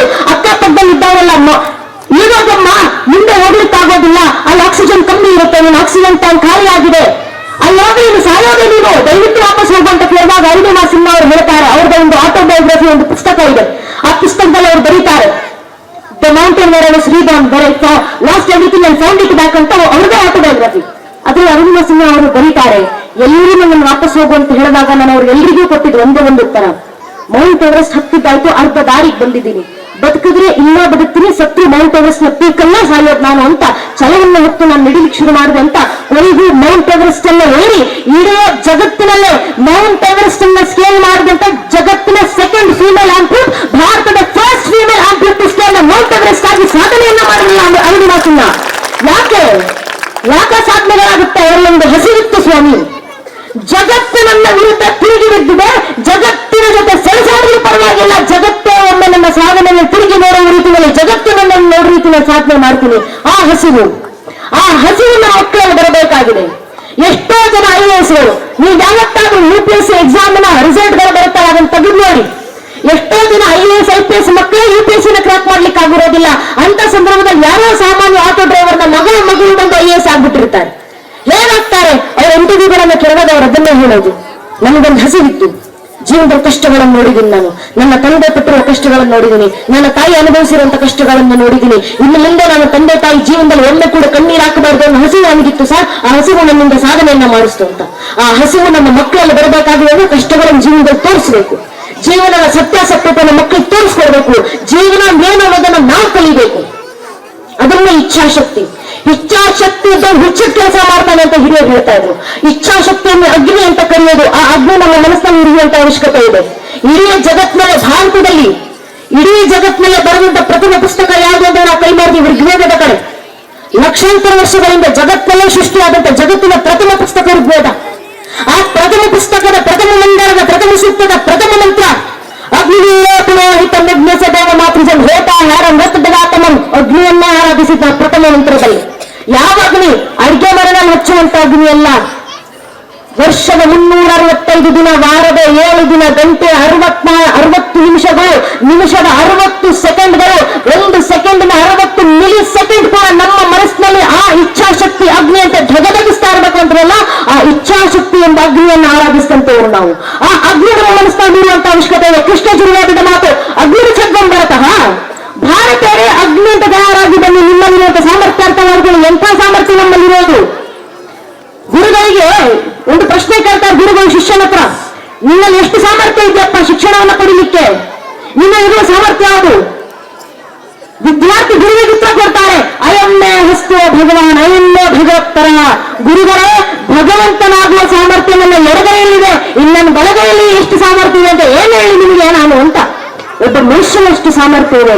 ಆ ಸಾಮರ್ಥ್ಯವನ್ನು ನಾವು ಅರ್ಥ ಮಾಡ್ಕೊಳ್ಬೇಕು. ಅದಕ್ಕೆ ಅಲ್ವಾ ಯಜುರ್ವೇದ ಪ್ರತಿಯೊಂದು ವೇದಗಳನ್ನು ಓದ್ತಾ ಇರಬೇಕಾದ ಶಾಸ್ತ್ರೀಯ ನಂತರದಲ್ಲಿ ನಾವು ಹೇಳಿದ್ದು, ಭದ್ರಮುಖರಣ ವಿಷ್ಣುಯಾನ ದೇವ ಭದ್ರಂ ಪಶ್ಯ ಮಾಕ್ಷ ಧೀರ ಜತ್ರ ಸ್ಥಿರಂಗೆ ಸೃಷ್ಟಿಮಾಂ ಸ್ವಸ್ಥನಾಗಿ ದೇವೈತಮ್ಯತಾಯು ಸ್ವಸ್ತಿನ ಇಂದ್ರಿಯ ವೃದ್ಧಶ್ರಮ ಸ್ವಸ್ತಿನ ಪೂಜಾ ವಿಶ್ವವೇದ ಸ್ವಸ್ತಿನ ಸ್ಥಾಕ್ಷ ವರಿಷ್ಠನೇನಿ ಸ್ವಸ್ತಿನ ಬೃಹಸ್ಪತಿ ಇರುತ್ತದಾತು. ನನ್ನ ಕಿವಿಗಳಲ್ಲಿ ಎಷ್ಟು ಸಾಮರ್ಥ್ಯ ಇದೆ, ಆ ಸಾಮರ್ಥ್ಯ ನನ್ನಲ್ಲಿ ಆವಿರ್ಭವಿಸುವಂತಾಗಲಿ. ಆ ಸಾಮರ್ಥ್ಯದಿಂದ ಜಗತ್ತಿನ ಎಲ್ಲ ಸರ್ವಶ್ರೇಷ್ಠ ವಿದ್ಯೆಯನ್ನು ಕೇಳುವಂತಾಗಲಿ, ನನ್ನ ಕಣ್ಣುಗಳಿಂದ ಸರ್ವಶ್ರೇಷ್ಠ ವಿದ್ಯೆಯನ್ನು ನೋಡುವಂತಾಗಲಿ. ನನ್ನ ಜೀವನವನ್ನು ನಾನು ಯಾವ ರೀತಿ ಬದುಕಬೇಕು ಅಂದ್ರೆ ಸ್ವತಃ ದೇವಾನು ದೇವತೆಗಳನ್ನು ನನ್ನ ನೋಡಿ ಖುಷಿ ಪಡುವಂತ ಜೀವನವನ್ನು ಬದುಕುವಂತಾಗಲಿ, ಇಂದ್ರನೇ ನನ್ನ ನೋಡಿ ಮೆಚ್ಚುವಂತ ಜೀವನ ಬದುಕುವಂತಾಗಲಿ. ಇದು ಭಾರತ ತತ್ವ ಮಾತ್ರ ಅಲ್ಲ, ದೂರದ ಗ್ರೀಸ್ಗೆ ಹೋದ್ರೆ ಒಲಿಂಪಿಕ್ಸ್ ನೋಡಿದ್ವಲ್ಲ ನಾವು 2024 ಪ್ಯಾರಿಸ್ ಒಲಿಂಪಿಕ್ಸ್ ಇತಿಹಾಸ ಏನು? ಯಾಕೆ ಶುರುವಾಗಿದ್ದು ಒಲಿಂಪಿಕ್ಸ್? ಕಾರಣ ಇಷ್ಟೇ, ಒಬ್ಬ ಮನುಷ್ಯನಲ್ಲಿರುವಂತ ಸಾಮರ್ಥ್ಯ ತಾನು ಅರ್ಥ ಮಾಡಿಕೊಂಡು ಆ ಮನುಷ್ಯನ ಒಂದು ಸಾಮರ್ಥ್ಯದ ಲಿಮಿಟ್ಸ್ ಗಳನ್ನು ಮೀರುವ ಮೂಲಕ ಜಿಎಸ್ ಅನ್ನ ಗ್ರೀಕರು ಆರಾಧಿಸ್ತಾ ಇದ್ರು. ಆ ಜಿಎಸ್ ನ ಮುಂದೆ ಆತನೇ ಮೆಚ್ಚುವ ರೀತಿಯಲ್ಲಿ ನಾವು ಬದುಕಿದ್ದೀವಿ ಅಂತ ಜಿಎಸ್ ಗೆ ತೋರಿಸುವ ನಿಟ್ಟಿನಲ್ಲಿ ಒಲಿಂಪಿಕ್ ಶುರುವಾಗಿದ್ದು, ತನ್ನ ಮನುಷ್ಯನ ದೇಹದ ಸಾಮರ್ಥ್ಯವನ್ನು ಜಿಎಸ್ ನ ಮುಂದೆ ಸಾಬೀತುಪಡಿಸಿಕೊಳ್ಳಲಿಕ್ಕೆ. ಗ್ರೀಸ್ನಲ್ಲಿ ಶುರುವಾದಂತ ಮೊದಲನೇ ಎಜುಕೇಶನ್ ಇನ್ಸ್ಟಿಟ್ಯೂಷನ್ ಪ್ಲಾಟೋ ಅಕಾಡೆಮಿ ಅಂತ ಕರಿತೀವಿ. ಬಹುಶಃ ಇತಿಹಾಸ ಪಠ್ಯಪುಸ್ತಕದಲ್ಲಿ ಹೇಳ್ಕೊಡ್ಬೋದು ನಿಮ್ಗೆ ಪ್ಲಾಟೋ ಬಗ್ಗೆ, ಅರಿಸ್ಟಾಟಲ್ ಬಗ್ಗೆ, ಸಾಕ್ರೆಟಿಸ್ ಬಗ್ಗೆ. The plateau academy, school of Athens. Slogan ಅವರದು, ಮ್ಯಾನ್ ನೋಟ್ ಹೈಸೆಲ್ಫ್. ಮನುಷ್ಯ ಇರುವಂತ ಆ ಸಾಮರ್ಥ್ಯವನ್ನು ಅರ್ಥ ಮಾಡ್ಕೊಳಪ್ಪ, ಅದೇ ಜಗತ್ತಿನ ಅತ್ಯಂತ ದೊಡ್ಡ ವಿದ್ಯೆ. ಯಾವುದು ವಿದ್ಯೆ ಅಂದ್ರೆ ಅದೇ ಬ್ರಾಹ್ಮಣ ವಿದ್ಯೆ ತ್ವಂ ಬ್ರಹ್ಮಾಸಿ ನ ಸಂಶಯ. ನಮ್ಮ ಶಾಸ್ತ್ರಗಳಲ್ಲಿ ಇದನ್ನೇ ಹೇಳಿದೆ. ಜಗತ್ತಿನಾದ್ಯಂತ ಎಲ್ಲಾ ಪೂರ್ವಿಕರು ಹೇಳಿದ ಒಂದು ಮಾತು, ಮನುಷ್ಯನಲ್ಲಿ ಸರ್ವಶ್ರೇಷ್ಠ ಸಾಮರ್ಥ್ಯ ಇದೆ. ಅದನ್ನು ಅರ್ಥ ಮಾಡಿಕೊಂಡು ಅದನ್ನ ಅಂಗಾಂಗಗಳಿಗೆ ಪ್ರವೇಶಿಸುವಂತಾಗಲಿ, ಅದರ ಮೂಲಕ ಜೀವನದಲ್ಲಿ ಸಾಧನೆಯನ್ನ ಮಾಡೋಣ. ಜಗತ್ತು ಕಣ್ತುಂಬಿಸಿಕೊಳ್ಳುವಂತ ಸಾಧನೆ. ಈ ಸಾಧನೆ ಯಾರಿಂದ ಆಗುತ್ತೆ ಅನ್ನೋ ಗೊತ್ತಿಲ್ಲ, ಆದ್ರೆ ಭಾರತ ದೇಶದಲ್ಲಿ ಹುಟ್ಟಿರುವಂತ ನಮ್ಮಿಂದ ಖಂಡಿತವಾಗಲೂ ಆಗುತ್ತೆ. ಯಾಕೆ ಗೊತ್ತೇ? ನಮ್ಮ DNA ಅಂತ ಸಂಸ್ಕಾರ ಬಂದಿದೆ. ನಮ್ಮ ಪೂರ್ವಿಕರು ಯಾರು ಸಾಮಾನ್ಯರಲ್ಲ. ಇಲ್ಲಿ ಕೂತಿದ್ದೀವಲ್ಲ, ನಮ್ಮನ್ನ ಭಾರತೀಯರು ಅಂತ ಕರ್ಕೊಂಡು ಸಾಮಾನ್ಯರ, ಈ ದೇಶ ಸಾಮಾನ್ಯರದ್ದ? ನಮ್ಮ ಹಿರಿಯರ ಸಾಮಾನ್ಯರ? ಜಗತ್ತಿಗೆ ಜ್ಞಾನವನ್ನು ಕೊಟ್ಟಂತ ಪರಂಪರೆ ನಮ್ಮದು. ಜಗತ್ತಿಗೆ ವಿದ್ಯೆಯನ್ನು ಕಲ್ಪಿಸಿದಂತ ಪರಂಪರೆ ನಮ್ಮದು. ಏಷ್ಯಾನ ವಿದ್ಯೆ ಇಡೀ ಜಗತ್ತಿಗೆ ಏತದ್ದೇಶ ಪ್ರಚೋದಿಸಕ್ಕೆ ಸದಾಶಾದ್ ಅಗ್ರ ಜನ್ಮನಃ ಸ್ವಂಸಂ ಚರಿತ್ರೆ ಶಿಕ್ಷೆಯನ್ನು ಪೃಥಿವ್ಯಾಂ ಸರ್ವಮಾನವಃ. ಜಗತ್ತಿನ ಸರ್ವ ಮಾನವರೇ ನಿಮ್ಮ ಅಗ್ರಜರಾದಂತ ಹಿರಿಯರಾದಂತ ಭಾರತೀಯರು. ನಾವು ಭಾರತದಲ್ಲಿದ್ದೀವಪ್ಪ, ನಮ್ಮ ಬಳಿಯಲ್ಲಿ ನಮಗೆ ಬೇಕಾದಂತ ವಿದ್ಯೆಯನ್ನು ಪ್ರೀತಿಯಿಂದ ದಾರಿ ಎತ್ಕೊಡ್ತೀವಿ ಅಂತ ಜಗತ್ತಿಗೆ ಕರೆಕೊಟ್ಟು ಬಾಯಿಲಿ ಶಾಂತಿ ನಂತರ ಕೈಯಲ್ಲಿ ಅಭ್ಯಾಸವನ್ನು ಹಿಡಿದು ಜಗತ್ತಿಗೆ ಜ್ಞಾನವನ್ನ ಸಾರದಂತ ದೇಶ ನಮ್ಮದು. ನಮ್ಮ ದೇಶದಲ್ಲಿ ನರಂದ, ತಕ್ಷಶಿಲ, ವಿಕ್ರಮಾಶಿಲ, ನಾಗಾರ್ಜುನ ಅಂತ 16 ವಿಶ್ವವಿದ್ಯಾನಿಲಯಗಳನ್ನ ಸ್ಥಾಪನೆ ಮಾಡಿ ಅಲ್ಲಿ 14 ವಿದ್ಯೆ 64 ಕಲೆಗಳನ್ನ ಜಗತ್ತಿಗೆ ಸಾರಿದಂತ ದೇಶ ನಮ್ಮ ಭಾರತ ದೇಶ. ಜಗತ್ತಿಗೆ ಚಾಣಕ್ಯರ ಕೂಟ ನೀತಿಗಳನ್ನು ಕೊಟ್ಟಂತ ದೇಶ ಭಾರತ ದೇಶ. ಜಗತ್ತಿಗೆ ಭಗವದ್ಗೀತೆಯನ್ನು ಕೊಟ್ಟಂತ ದೇಶ ಭಾರತ ದೇಶ. ರಾಮಾಯಣದ ಕಾವ್ಯವನ್ನು ಕೊಟ್ಟಂತ ದೇಶ. ಮಹಾಭಾರತ ಅಂತ ಗ್ರಂಥಗಳನ್ನ ಜಗತ್ತಿಗೆ, ಗದ್ಯಭಾಗವನ್ನು ಜಗತ್ತಿಗೆ ಕೊಟ್ಟಂತ ದೇಶ. ಜಗತ್ತಿಗೆ ಈಶೋಪನಿಷತ್ತು, ಕೇನೋಪನಿಷತ್ತು, ಕಠೋಪನಿಷತ್ತು ಅಂತ 108 ಉಪನಿಷತ್ತುಗಳನ್ನು ಜಗತ್ತಿಗೆ ಕೊಟ್ಟಂತ ದೇಶ. ಋಗ್ವೇದ, ಯಜುರ್ವೇದ, ಸಾಮವೇದ, ಅಥರ್ವ ವೇದ ಅಂತ ಚತುರ್ವೇದಗಳನ್ನು ನೀಡಿದಂತ ದೇಶ. ಚತುರ್ವೇದ ಪುರುಷಾರ್ಥಗಳನ್ನು ಜಗತ್ತಿಗೆ ಕೊಟ್ಟಂತ ದೇಶ ನಮ್ಮ ಭಾರತ ದೇಶ. ಧರ್ಮಶಾಸ್ತ್ರ, ಅರ್ಥಶಾಸ್ತ್ರ, ಖಗೋಳ ವಿಜ್ಞಾನ, ಭೌತಶಾಸ್ತ್ರ, ಸಂಖ್ಯೆ ಸೂತ್ರ, ಮೀಮಾಂಸ ಸೂತ್ರ, ನಾಟ್ಯಶಾಸ್ತ್ರ, ಯೋಗಶಾಸ್ತ್ರ, ಯೋಗ ವಿಶಿಷ್ಟ, ಅಭಿನವ ಭಾರತ, ಪಂಚತಂತ್ರ, ದಿಗಪ್ರಬಂಧ, ತಿರುಮುರೆ, ಪಂಚದಶಿ, ವೇದಾಂತ ಸಾರ, 25 ಶಾಸ್ತ್ರ, 25 ಸೂತ್ರ, ಶಿವಸೂತ್ರ, ಶಿವಸಂಹಿತ, ರಾಮಾಯಣ, ಮಹಾಭಾರತ, ಹರಿವಂಶ ಪುರಾಣ, ಪದ್ಮ ಪುರಾಣ, ಶ್ರೀಮದ್ ಭಾಗವತಂನಂತ 106 ಗ್ರಂಥಗಳನ್ನು ಜಗತ್ತಿಗೆ ಕೊಡುವ ಮೂಲಕ ಇಡೀ ಜಗತ್ತು ಅಜ್ಞಾನದ ಅಂಧಕಾರದಲ್ಲಿ ಮುಳುಗುತ್ತಾ ಇರುವಂತ ಸಂದರ್ಭದಲ್ಲಿ ಜಗತ್ತಿನ ಮುಂದೆ ಜ್ಞಾನ ಭಾಸ್ಕರ ಅಂತ ಹೇಳಿದು ತನ್ನ ಜ್ಞಾನದ ವಿಷತ್ಕರಣಗಳಿಂದ ಜಗತ್ತನ್ನು ಪ್ರಜ್ವಲಿಸಲಿಕ್ಕಂತ ಏಕೈಕ ದೇಶ ಅದು ನಮ್ಮ ಭಾರತ ದೇಶ ಮಾತ್ರ. ಈ ದೇಶಕ್ಕಿರುವಂತ ಹಿರಿಮೆ ಅನ್ಸದ್ದು ಅಂಥ ದೇಶ ಹುಟ್ಟಿರುವಂತ ಭಾರತೀಯರು ನಾವು. ಅಂಥ ದೇಶ ಹುಟ್ಟಿರುವಂತ ಭಾರತೀಯರು ನಾವು ಅರ್ಥ ಮಾಡ್ಕೊಳ್ಬೇಕು. ಇಂತಹ ಜ್ಞಾನವನ್ನು ಕೊಟ್ಟಿರುವಂತ ದೇಶದ ವಾರಸುದಾರರಾಗಿ ನಾವು ಹುಟ್ಟಿದ್ದೀವಿ. ನಾವೆಲ್ಲ ಯಾರು ಭಾರತದ ಜ್ಞಾನ ಪರಂಪರೆ ಉತ್ತರಾಧಿಕಾರಿಗಳು. ಜಗತ್ತನ್ನು ಆಳುವಂತ ಸಾಮರ್ಥ್ಯ ಯಾರಿಗಿದೆ ಅಂದ್ರೆ ಅದು ಭಾರತೀಯರಲ್ಲಿ ಮಾತ್ರ ಇರೋದು ಅಂತ ನಮ್ಮ ಹಿರಿಯರು ಹೇಳಿದ್ರು. ಇವತ್ತು ಆ ಸ್ಥಾನಕ್ಕೆ ಭಾರತ ಬಂದು ತಲುಪು ನಿಂತಿದೆ. ಜಗತ್ತಿಗೆ ಎಲ್ಲವನ್ನೂ ಒಂದು ಕಾಲದಲ್ಲಿ ಕೊಟ್ಟಂತ ದೇಶ. ಜಗತ್ತಿನಲ್ಲಿ ಪ್ರಥಮ ಪುಸ್ತಕ ಬರೆದಿದ್ಯಾರು? ನಾವು ಋಗ್ವೇದ. ಜಗತ್ತಿನಲ್ಲಿ ಪ್ರಥಮ ಕಾವ್ಯ ಬರೆದಿದ್ಯಾರು? ನಾವು ರಾಮಾಯಣ. ಜಗತ್ತಿನ ಪ್ರಥಮ ಬಾರಿಗೆ 1 ಲಕ್ಷಕ್ಕೂ ಹೆಚ್ಚು ಗ್ರಂಥಗಳಿರುವಂತ ಗ್ರಂಥವನ್ನು ಬರೆದಿದ್ಯಾರು? ನಾವು ಮಹಾಭಾರತ. ಜಗತ್ತಿಗೆ ಪ್ರಥಮ ಅಸ್ಟ್ರಾಲಜಿ ಪುಸ್ತಕವನ್ನು ಕೊಟ್ಟವರು ಯಾರು? ನಾವು ಅಷ್ಟಾಂಗ ಜ್ಯೋತಿಷ್ಯ. ಜಗತ್ತಿಗೆ ಪ್ರಥಮ ವ್ಯಾಕರಣ ಶಾಸ್ತ್ರವನ್ನು ಕೊಟ್ಟಿದ್ಯಾರು? ನಾವು ಕಾಯಿಲೆ ಅಷ್ಟಾಧ್ಯಾಯಿ. ಜಗತ್ತಿಗೆ ಪ್ರಥಮ ಸಮಾಜಶಾಸ್ತ್ರ ಸೋಶಿಯಾಲಜಿ ಪುಸ್ತಕ ಕೊಟ್ಟಿದ್ಯಾರು? ನಾವು ಕಲ್ಪಸೂತ್ರ. ಜಗತ್ತಿಗೆ ಗ್ರಾವಿಟಿ ಪರಿಚಯಿಸಿದ್ಯಾರು? ಗ್ರಾವಿಟಿ ಯಾರು ಕಂಡುಹಿಡಿದ್ರು? ನಾವೇನಂತ ಉತ್ತರ ಕೊಡ್ತೀವಿ? ನ್ಯೂಟನ್ ಅಂತ ತಾನೆ. ತಪ್ಪಂದಲ್ಲ, ನಮ್ಮ ಪಠ್ಯ ಪುಸ್ತಕದಲ್ಲಿ ಅದನ್ನೇ ಕಲಿಸಿರೋದು. ಆದ್ರೆ ಇದೇ ಪ್ರಶ್ನೆಯನ್ನು ವಿದೇಶದಲ್ಲಿ ನಿಂತ್ಕೊಳ್ಳಿ, ವಿದೇಶದ ಮಕ್ಕಳಿಗೆ ಕೇಳಿ, ಗ್ರಾವಿಟಿ ಕಂಡುಹಿಡಿದಿದ್ಯಾರು? ಗುರುತ್ವಾಕರ್ಷಣ ಶಕ್ತಿಯನ್ನು ಡಿಸ್ಕವರ್ ಮಾಡಿದ್ದಾರೆ ಪ್ರಥಮ ಬಾರಿಗೆ. ಮೊನ್ನೆ ಯೂನಿವರ್ಸಿಟಿ ಆಫ್ ಪ್ರಿನ್ಸ್ಟನ್ ಒಂದು ಕ್ಷಮಾಪಣೆ ಪತ್ರವನ್ನು ಬಿಡುಗಡೆ ಮಾಡಿದೆ. ಯೂನಿವರ್ಸಿಟಿ ಆಫ್ ಮ್ಯಾಂಚೆಸ್ಟರ್ ಮತ್ತು ಯೂನಿವರ್ಸಿಟಿ ಆಫ್ ಪ್ರಿನ್ಸ್ಟನ್ 2 ಯೂನಿವರ್ಸಿಟಿಗಳು ಐವಿ ಲೀಗ್ಗಳು ಕ್ಷಮಾಪಣೆ ಪತ್ರವನ್ನು ಬಿಡುಗಡೆ ಮಾಡಿ ಆ ಯೂನಿವರ್ಸಿಟಿ ಅವರು ಕೇಳ್ಕೊಂತಾರೆ, ಭಾರತೀಯ ನಮ್ಮನ್ನು ಕ್ಷಮಿಸಬೇಕು. ಕಾರಣ ಇಷ್ಟು ವರ್ಷಗಳ ಕಾಲ ಗ್ರಾವಿಟಿ ಕಂಡುಹಿಡಿದ್ರೆ ನಾವು ವಿದೇಶಿಗರು ಅಂತ ಪೇಟೆಂಟ್ ತಗೊಂಡು ತಿರುಗಾಡ್ತಾ ಇದ್ವಿ. ಈಗ ನಮಗೆ ಗೊತ್ತಾಗಿದೆ ಗ್ರಾವಿಟಿ ಕಂಡುಹಿಡಿದಿದ್ದು ನಾವು ವಿದೇಶಿಗರಲ್ಲ. ನ್ಯೂಟನ್ ಗ್ರಾವಿಟಿಯನ್ನು ಡಿಸ್ಕವರ್ ಮಾಡೋಕ್ಕೂ ಮುಂಚೆ ಶತಮಾನಗಳ ಹಿಂದೆ ಭಾರತದಲ್ಲಿದ್ದಂತ ಒಬ್ಬ ಸಂತ ಕಣಗ ಎಂಬ ಋಷಿಗಳು ಎಷ್ಟಧ್ಯಾಯಿ ಎಂಬ ಪುಸ್ತಕದಲ್ಲಿ, ಯೋಗ ವಿಶಿಷ್ಟ ಎಂಬ ಪುಸ್ತಕದಲ್ಲಿ ಮತ್ತು ಯುಕ್ತಿವಾಸ ಎಂಬ ಗ್ರಂಥದಲ್ಲಿ ಗ್ರಾವಿಟಿ ಉಲ್ಲೇಖವನ್ನು ಶತಮಾನಗಳಿಂದ ಮೊದಲನೇ ಜಗತ್ತಿನಲ್ಲಿ ಮಾಡಿದಂತವರು ನೀವು ಭಾರತೀಯರು. ಭಾರತೀಯ ಪೇಟೆಂಟ್ ಅನ್ನು ತಗೋಬೇಕು. ಇಷ್ಟು ವರ್ಷ ಮೋಸದಿಂದ ನಾವು ಪೇಟೆಂಟ್ ತಗೊಂಡಿದ್ದೀವಿ, ನಮ್ಮನ್ನು ಕ್ಷಮಿಸಬೇಡಿ ಅಂತ ವಿದೇಶದ ಯೂನಿವರ್ಸಿಟಿಗಳು ಭಾರತದ ಕ್ಷಮೆ ಕೇಳ್ತಿದ್ದಾವೆ. ಕ್ಯಾಲ್ಕುಲಸ್ ನಿಂದ ಓದಲಿಕ್ಕಿದ್ದೀರಾ? ನೀಟ್ ಜಿಇ ತಗೊಳ್ಳುವಂತ ಮ್ಯಾಥಮೆಟಿಕ್ಸ್ ಅನ್ನು ಹೈಯರ್ ಎಜುಕೇಶನ್ ಅಂತ ತಗೊಳ್ಳುವಂತ ಮಕ್ಕಳು ಕ್ಯಾಲ್ಕುಲಸ್ ಓದಲಿಕ್ಕಿದ್ದೀರಾ? ಕ್ಯಾಲ್ಕುಲಸ್ ಕಂಡುಹಿಡಿದಿದ್ಯಾರು? ವಿದೇಶಿಗರೆಲ್ಲ ಮೆಚ್ಚಿನ ಬಂಧುಗಳು. ಪ್ರಿನ್ಸ್ಟನ್ ಯೂನಿವರ್ಸಿಟಿಯ ಪ್ರೊಫೆಸರ್ ಜೆ ಜಾರ್ಜ್ ಎಂಬ ಪ್ರೊಫೆಸರ್ ಬರೀತಾರೆ ಕ್ಷಮಾಪಣೆ ಪತ್ರದಲ್ಲಿ. ಅವರು ನಮ್ಮ ಹತ್ರ ಕೇಳ್ಕೊಂತಾರೆ, ಕ್ಯಾಲ್ಕುಲಸ್ ಕಂಡುಹಿಡಿದಿದ್ದು ನಾವಲ್ಲ, ಶತಮಾನಗಳ ಹಿಂದೆ ದಕ್ಷಿಣ ಭಾರತದಲ್ಲಿದ್ದಂತ 2 ಋಷಿ ಮುನಿಗಳು ನೀಲಕಂಠ ಮತ್ತು ಮಹಾದೇವ ಎಂಬ 2 ಋಷಿಗಳು ಕ್ಯಾಲ್ಕುಲಸ್ ಅನ್ನು ಕಂಡುಹಿಡಿದು ಜಗತ್ತಿಗೆ ಕೊಟ್ಟಿದ್ರು. ಅದನ್ನ ನಾವು ಪೇಟೆಂಟ್ ತಗೊಂಡಿದ್ದೀವಿ, ಕ್ಷಮಿಸಿ ಅಂತ. ಇಡೀ ಜಗತ್ತು ಇವತ್ತು ಭಾರತವನ್ನು ಗುರುವಾಗಿ ಸ್ವೀಕರಿಸ್ತಾ ಇದೆ. ಜಗತ್ತಿಗೆ ಗಣಿತದ ಪರಿಚಯ ಮಾಡಿಕೊಟ್ಟಿದ್ದು ನಾವು, ಝೀರೋವನ್ನು ಕೊಟ್ಟದ್ದು ನಾವು. ಜಗತ್ತಿನ ಜನರಿಗೆ ಇನ್ನ ಗಣಿತದ ಪರಿಚಯವೇ ಆಗದೇ ಇರುವಂತ ಸಂದರ್ಭದಲ್ಲಿ ಈ ಗಣಿತದ ಲೋಕದಲ್ಲಿ ಎಷ್ಟು ಕೊಡುಗೆಯನ್ನು ಕೊಟ್ಟಿದ್ರು, ಜಗತ್ತಿಗೆ ಲೆಕ್ಕವೇ ಬರ್ತಾ ಇರುವಂತ ಸಂದರ್ಭದಲ್ಲಿ ಒಂದು ಸಂಖ್ಯೆ ಮುಂದೆ 17 ಸೊನ್ನೆಗಳನ್ನು ಹಾಕಿದ್ರೆ ರಿಪಿಟೇಷನ್ ಇಲ್ಲದೆ ಯಾವ ರೀತಿ ಓದಬೇಕು ಅನ್ನೋದನ್ನ ಭಾಸ್ಕರಾಚಾರ್ಯ ಕಂಡು ಕೊಟ್ಟಿದ್ರು. ಒಂದೇ ರಿಪಿಟೇಷನ್ ಇದೆಯಾ?